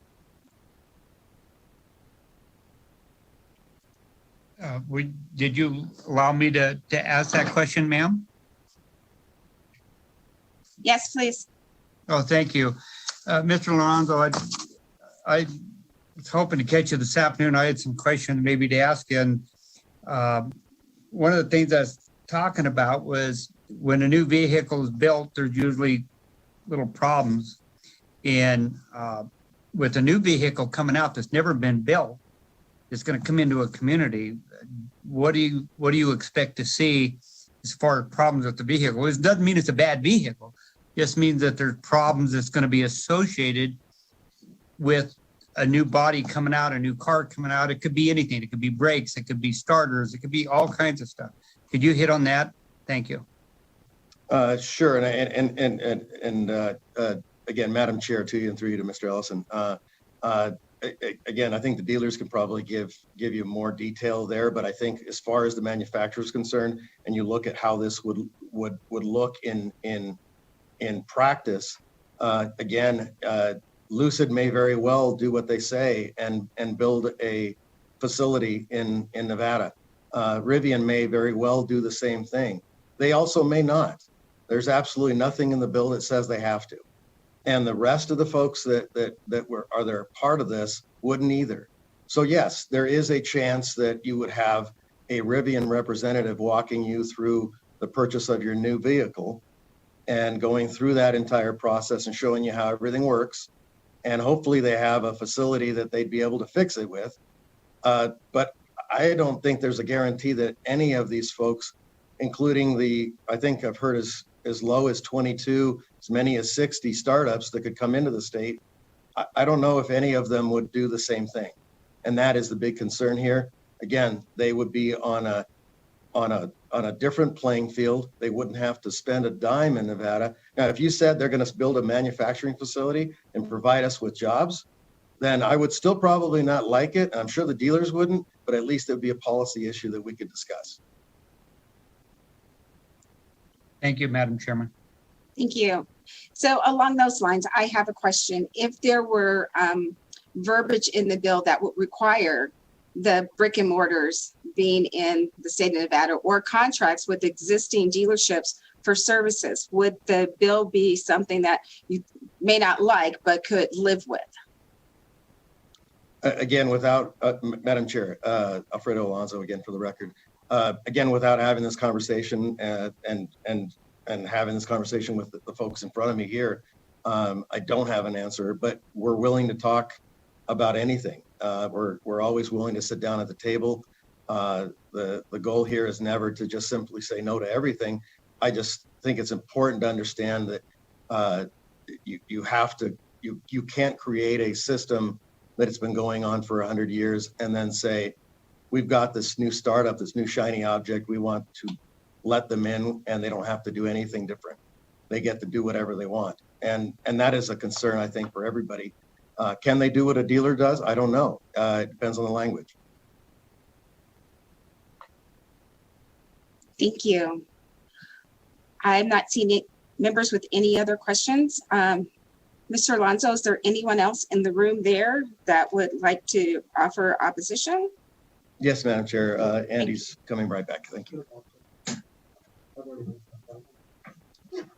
Thank you. Thank you, Madam Chair. For the record, Andrew McKay, Executive Director of the Franchise Auto Dealers Association. We actually have another witness that is on Mr. Sandy's Zoom line that is going to make a comment. And after him, Mr. Justin Finley would like to make some comments as well. So thank you. Mr. Sandy? Thank you for joining us. I appreciate you coming out of retirement today to shed a little light on this. Madam Chair, my father hopefully will be able to come down. We had one other gentleman that was going to offer some testimony before my father comes down to give some updates or at least give some perspective on that. But yeah, thank you. And I apologize, but we only have 3 minutes per person, so I'll make it quick. Okay. Madam Chair, my name is Bob Price. I'm the Parts Director for the Dolan Auto Group. I just want to give you a little brief history on my experience in the car business. I started in the car business in October of 1976 at Reno Toyota, worked as a parts counterman, worked my way up to a parts manager, and then 5 years ago into the parts director. So my experience is quite extensive. I oversee 5 different parts departments throughout the group. We currently at this time service at the Toyota store between 185 and 225 cars per day. It's a pretty busy thing. So, we just want to continue to show that we do need these service centers. Toyota has changed rapidly over the past 4 decades, and the biggest change that I've seen in the last probably 20 years was in 1997 when the Toyota hybrid Prius came out. Now, one of the things that a lot of people have talked about in the past is can we keep up with the servicing on these cars? Yes, we can. What we do is we get trained by the factory. It's an investment that Toyota makes on their R&D side that is very, very extensive. That car was in the works for several years before it was ever pushed out to the retail market. But we also do another thing that I think is really important. If this bill happens to pass, it's going to really shortcut a lot of the worker level because we train our technicians. We don't just get technicians right off the street that have all the knowledge and all the experience that they need to work on these cars. So what we do is we'll start a technician. We've had some kids come off the wash bay that work over into the lube department. And from the lube department, we train them in the maintenance department and then work them all the way up to the level of master tech. One of the things that I've seen in this industry over the last several years is there is no vocational training anymore in our school systems. So that is really a problem going forward. But as a dealer, we want to make sure that we take the time to train these people, give them the experience, and work from there. Also, we actually love the idea that these EVs are coming at some point. Competition is great. It's been this way in the car business ever since we started, and I don't think it's going to ever change. But what we want to do is we want to make sure that everybody's on the same playing field. Over the last 10 years alone, the Toyota store and the Lexus store have spent somewhere in the neighborhood of, I think it's $45 million on new facilities, state-of-the-art stuff. We have all of our certified technicians. You have to be certified to work on a Prius hybrid, because if you're not certified in that area, you can actually touch a high voltage line that can do some severe damage. This isn't a car that you can just push out to just the regular technicians out there. I also wanted to touch on the consumer side of this. We're consumer driven on our end. What the consumer wants is what the manufacturers produce and what the dealers sell. It's not something that we just say we want to stick with these fossil fuel cars and that's it. We don't. We want to go with whatever the consumer wants. But there's another aspect of this that a lot of people don't understand, and that's a relationship between the service departments and the consumer once they buy the car from us. And I hate to cut you off. However, we have made it to the 3 minutes, gone a little bit over. If you could go ahead and submit those comments if you have not already for the committee so that we can all have them. Okay. But I do appreciate you being here Thank today. you very much for your time. Can we get the next person up?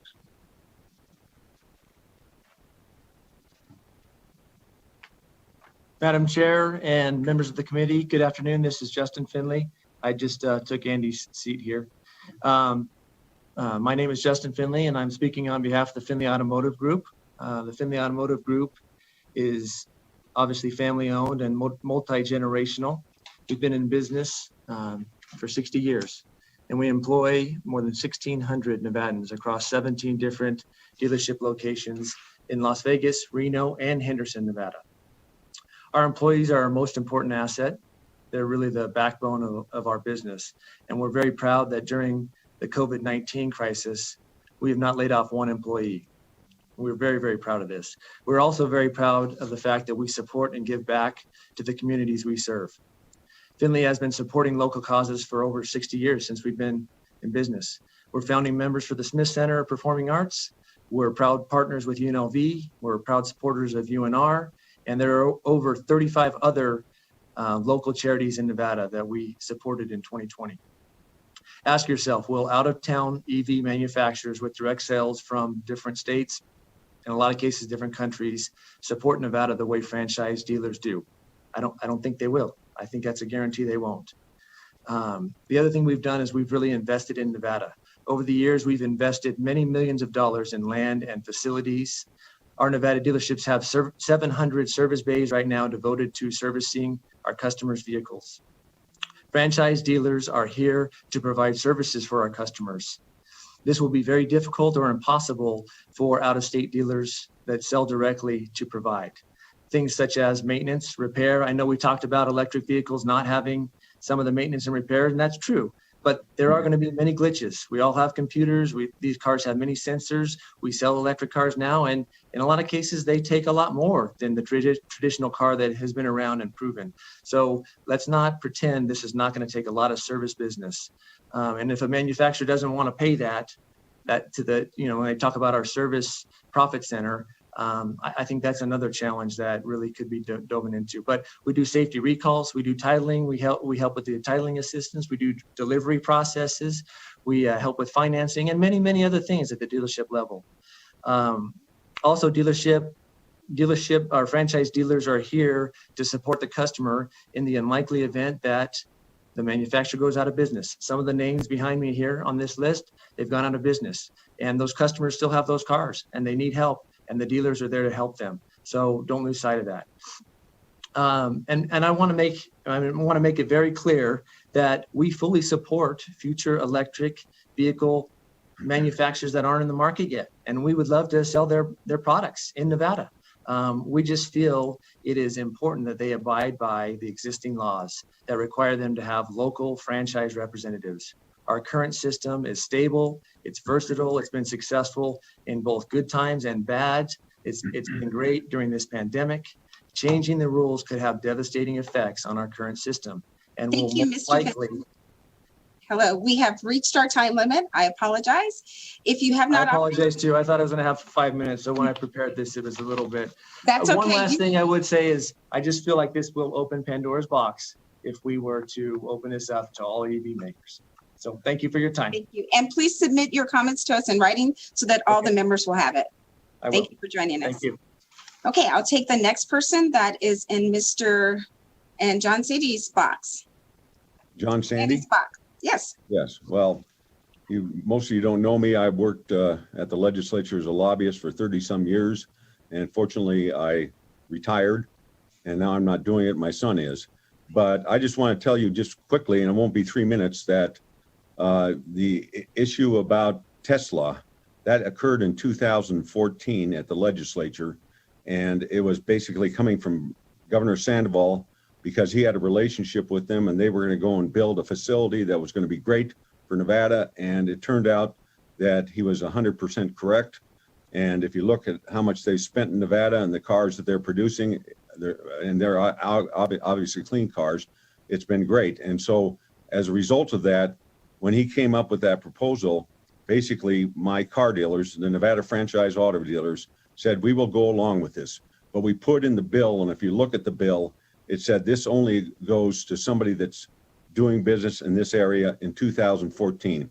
So if you weren't a Nevada business and had a dealership or whatever, you couldn't be coming into the state.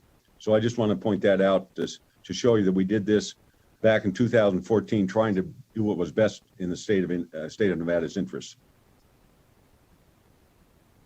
Thank you. And thank you for coming out of retirement to make comments for us today, because a number of the members on my committee, I know I was not here at the time that the Tesla bill passed, and a number of the members were not.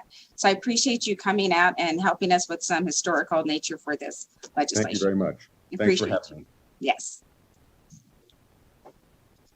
And back to the franchise dealers box. Yes, Madam Chairman, this is Sandy Raffelli. I'm an auto dealer here in Reno. I represent 5 manufacturers. Our dealership started in 1974, but our family was here during the 60s. So we have a very long and storied history in car business in Northern Nevada. We represent Honda, BMW, Volvo, Porsche, Mini, and we used to represent Oldsmobile. There's been so many things said, but I think I want to start out first by saying I am absolutely in love with electric cars. I have been driving a Mini electric. I still would be driving it, except that my Mini staff said it has to stay here on the lot so people can drive it. And I think Justin is the same way. He's spent a lot of time driving electric cars and we love it. So we're not here to discuss the viability of them. We see it. And I want my grandchildren to appreciate what's going to happen to the environment when we have electric cars everywhere. I think one of my main concerns is for all of the employees that we've hired. We have 165 employees. 20% of them have been with us for over 15 years, some of them pushing 35 years. And we're proud that some of them are multi-generational. They've started in wash bays and counting parts, like my daughter started, and moved up in the company, and now are in management positions and making very good salaries. I think that perhaps some of you maybe underappreciate how much we are challengers to the manufacturers in defense of our customers. There are sometimes when we're trying to get warranty repairs approved, and we have to go to bat for the customers. And if you have a brick and mortar store without anybody there who's going to be an advocate for the customer in the face of the manufacturer, that's not going to be a really healthy and fortuitous thing for the customer. We are the, you'd like to say middleman. I'm the middlewoman, but we take pride in helping customers and pushing to the end. I'm not sure that would be that's not a level playing field for the customers. I think level playing field for the customers is to have someone as their advocate. We are very risk appreciative. My father took a wing and a prayer and got Honda to come in. And I'm sure Justin's family has done the same thing. We want to sell good cars, and we're very risk friendly. We would be happy to have some of these young manufacturers of electric cars knock on our door. We've got the bricks and mortar. We've got technicians who can be trained. Why they think that we would not be an asset to their chain of production, I don't know, because I know how many millions and millions of dollars my family has invested in two little franchise and two little buildings. I can only imagine what Justin and his family have invested. It would seem a no-brainer to me for these manufacturers who are trying to get a head start to knock on our door and say, hey, would you support us and be our brick and mortar so we can come in the state and offer more options, because the options are here. Thank you so much for your comments. I appreciate you being with us today. If you have any written comments that you could submit, we would love to have them. Thank you so much. Thank you.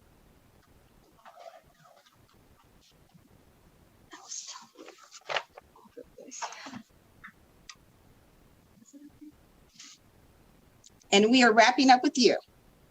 All right, Madam Chair. Thank you again. For the record, Annie McKay, Executive Director for the Nevada Franchise Dealers Association. I will have to truncate my arguments. As alluded to earlier, with respect to our dealers, they're literally in every corner of this state, from Henderson to Elko to Reno to Pahrump, all points in between, Winnemucca, Ely, Yerington, they're there. These are your neighborhood stores and your neighborhood small businesses. As mentioned earlier, these are dealerships that employ a lot of people. Nearly 11,000 directly and over 15,000 directly and indirectly. Our average salary that we pay are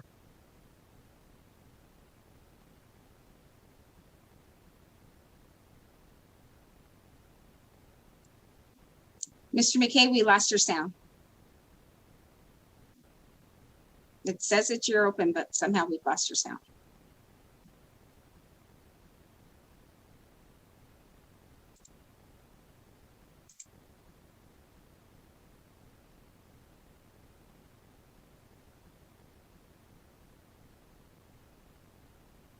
Chair, broadcast is looking into that. We can hear you, but we cannot hear Mr. McKay as well.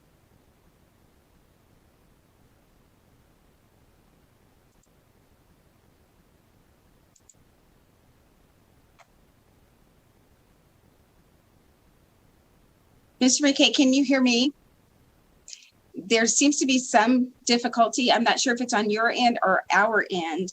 I am not sure if you have submitted your written comments, but if you have not, I would suggest that you do in case we're not able to remedy the issue. Madam Chair, this is John Sandy. Can you hear me?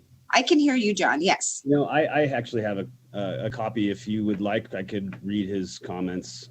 As long as you can read it and get it in 3 minutes, we're good.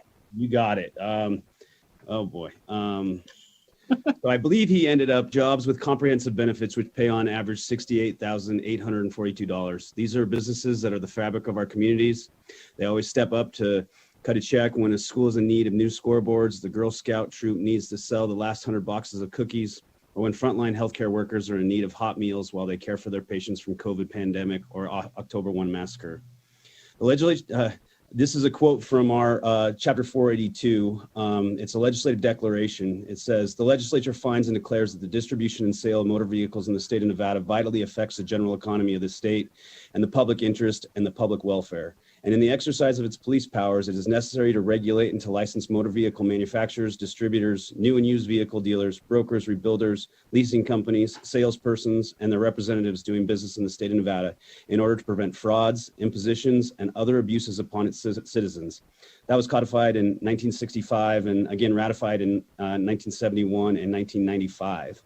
And we want to emphasize the beginning that the legislature finds and declares that the distribution and sale of motor vehicles in the state of Nevada vitally affects the general economy of the state and the public interest and public welfare. It was passed by this body and signed into law by a person who has a pretty big building named in his honor, Governor Grant Sawyer. It was it ensures that in the state we provide for fair, open competition, but more importantly, provide for extensive consumer protections. Protections which include transparent pricing and guarantee that a person whose vehicle is in need of warranty or recall repair can and will be able to get that done in this manner. AB 114 will undermine the system that has worked well for decades and decades. The law the body has implemented require motor vehicle dealers to invest in brick and mortar facilities and local jobs to ensure purchasers are cared for during the life of the vehicle, not just at the point of sale. When you buy a car, you're generally buying a second most expensive item in your life following your house. When you have a problem with your iPad, for instance, it only affects you. However, if you have a problem with your car, it affects the entire driving public. You've heard that the passage of this bill will help bring more electric vehicles to market. It will not. However, if this bill passes, there will undoubtedly be fewer protections for consumers. AB 114 is ostensibly being pushed by a group of burgeoning automakers who have yet to bring a vehicle to market. However, the existing automakers, our manufacturing partners, are already manufacturing electric vehicles, and we are selling them. Mr. Sandy? Yep. We went to 4 minutes. Oh, I'm so sorry. That's okay. That's okay. I gave you that extra time because we had that little glitch. Make sure we submit the rest of this. Thank you so much.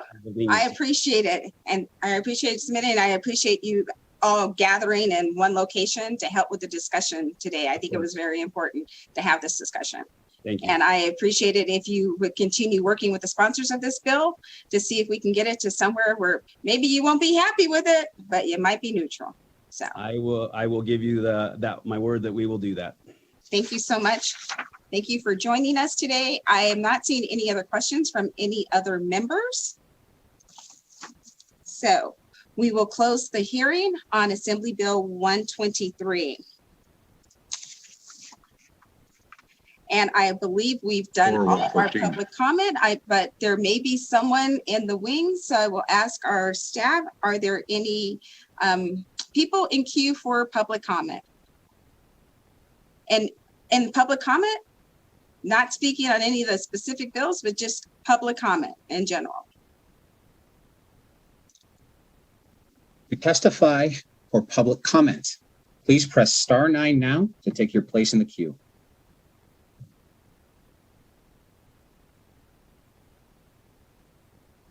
Chair, we have no callers wishing to offer public comment.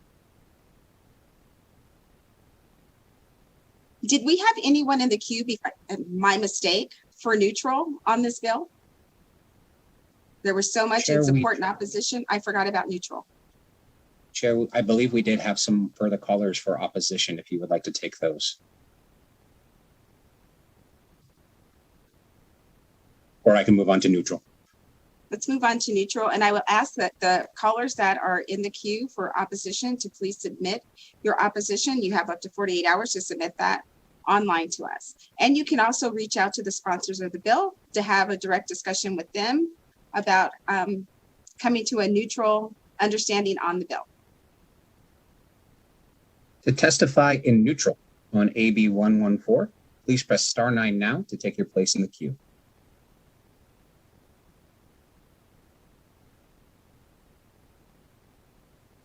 Chair, we have no callers in the neutral position.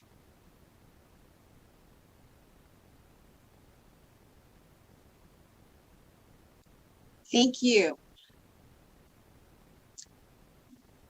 And how many callers, since there are no callers in the neutral position, how many more callers did we have in opposition? Chair, I believe we had 2 more callers in opposition. Then let's go ahead and take those last 2 callers.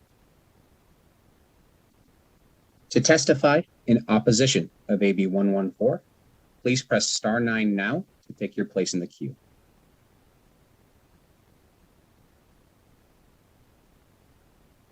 Caller with the last 3 digits of 226, please press star 6 to unmute. Please slowly spell and state your name for the record. You will have 3 minutes. You may begin. Good afternoon, Chairwoman Monroe Moreno and committee members. My name is Bobby Ernott. That's spelled BOBBYERNAUT. I'm here today representing General Motors, and we are currently opposed to Assembly Bill 114. And of course, in the interest of time, we would just like to echo the concerns laid out by the dealers and the manufacturers. Thank you. Thank you. And for our last caller?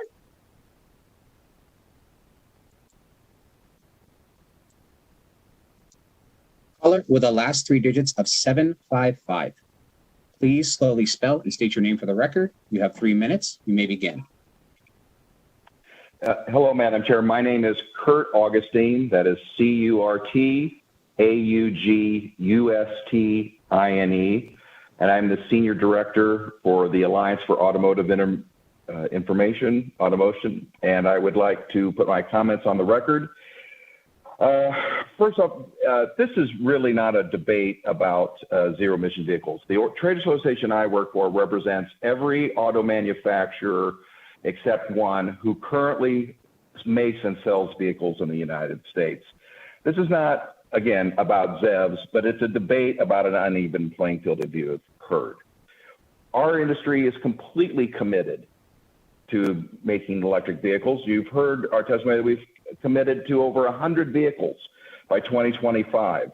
And even some prior testimony in support of this bill mentioned the affordability of all these vehicles, and every vehicle that was mentioned, all but one, is I am representing them today.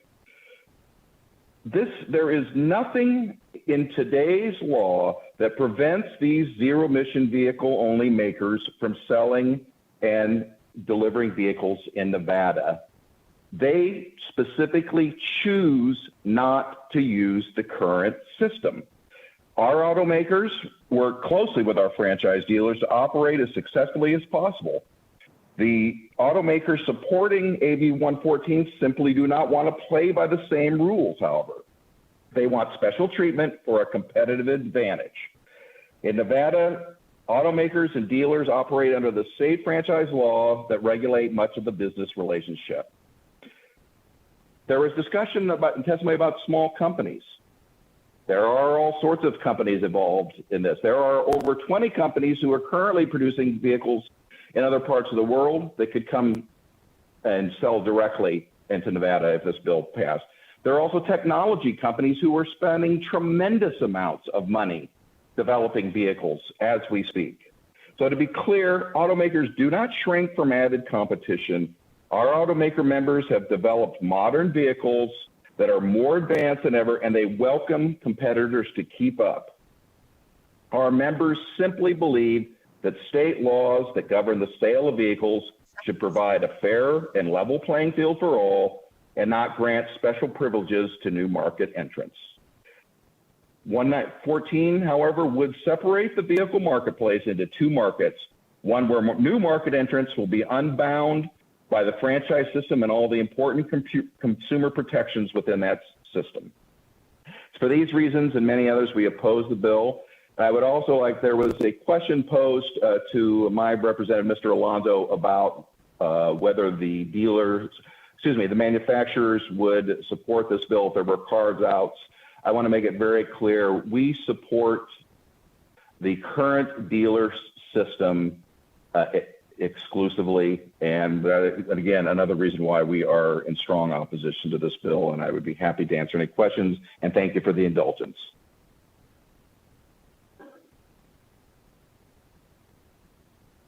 Chair, you are muted at this time. Thank you so much for your comments. I appreciate the fact that you were able, I know you had a meeting earlier, so you've been kind of jumping around making presentations. I'm happy we were able to get you in. So that brings us to the end of this bill hearing, but I would like to invite the sponsor of the bill to make any lasting remarks. I'm going to keep it very brief.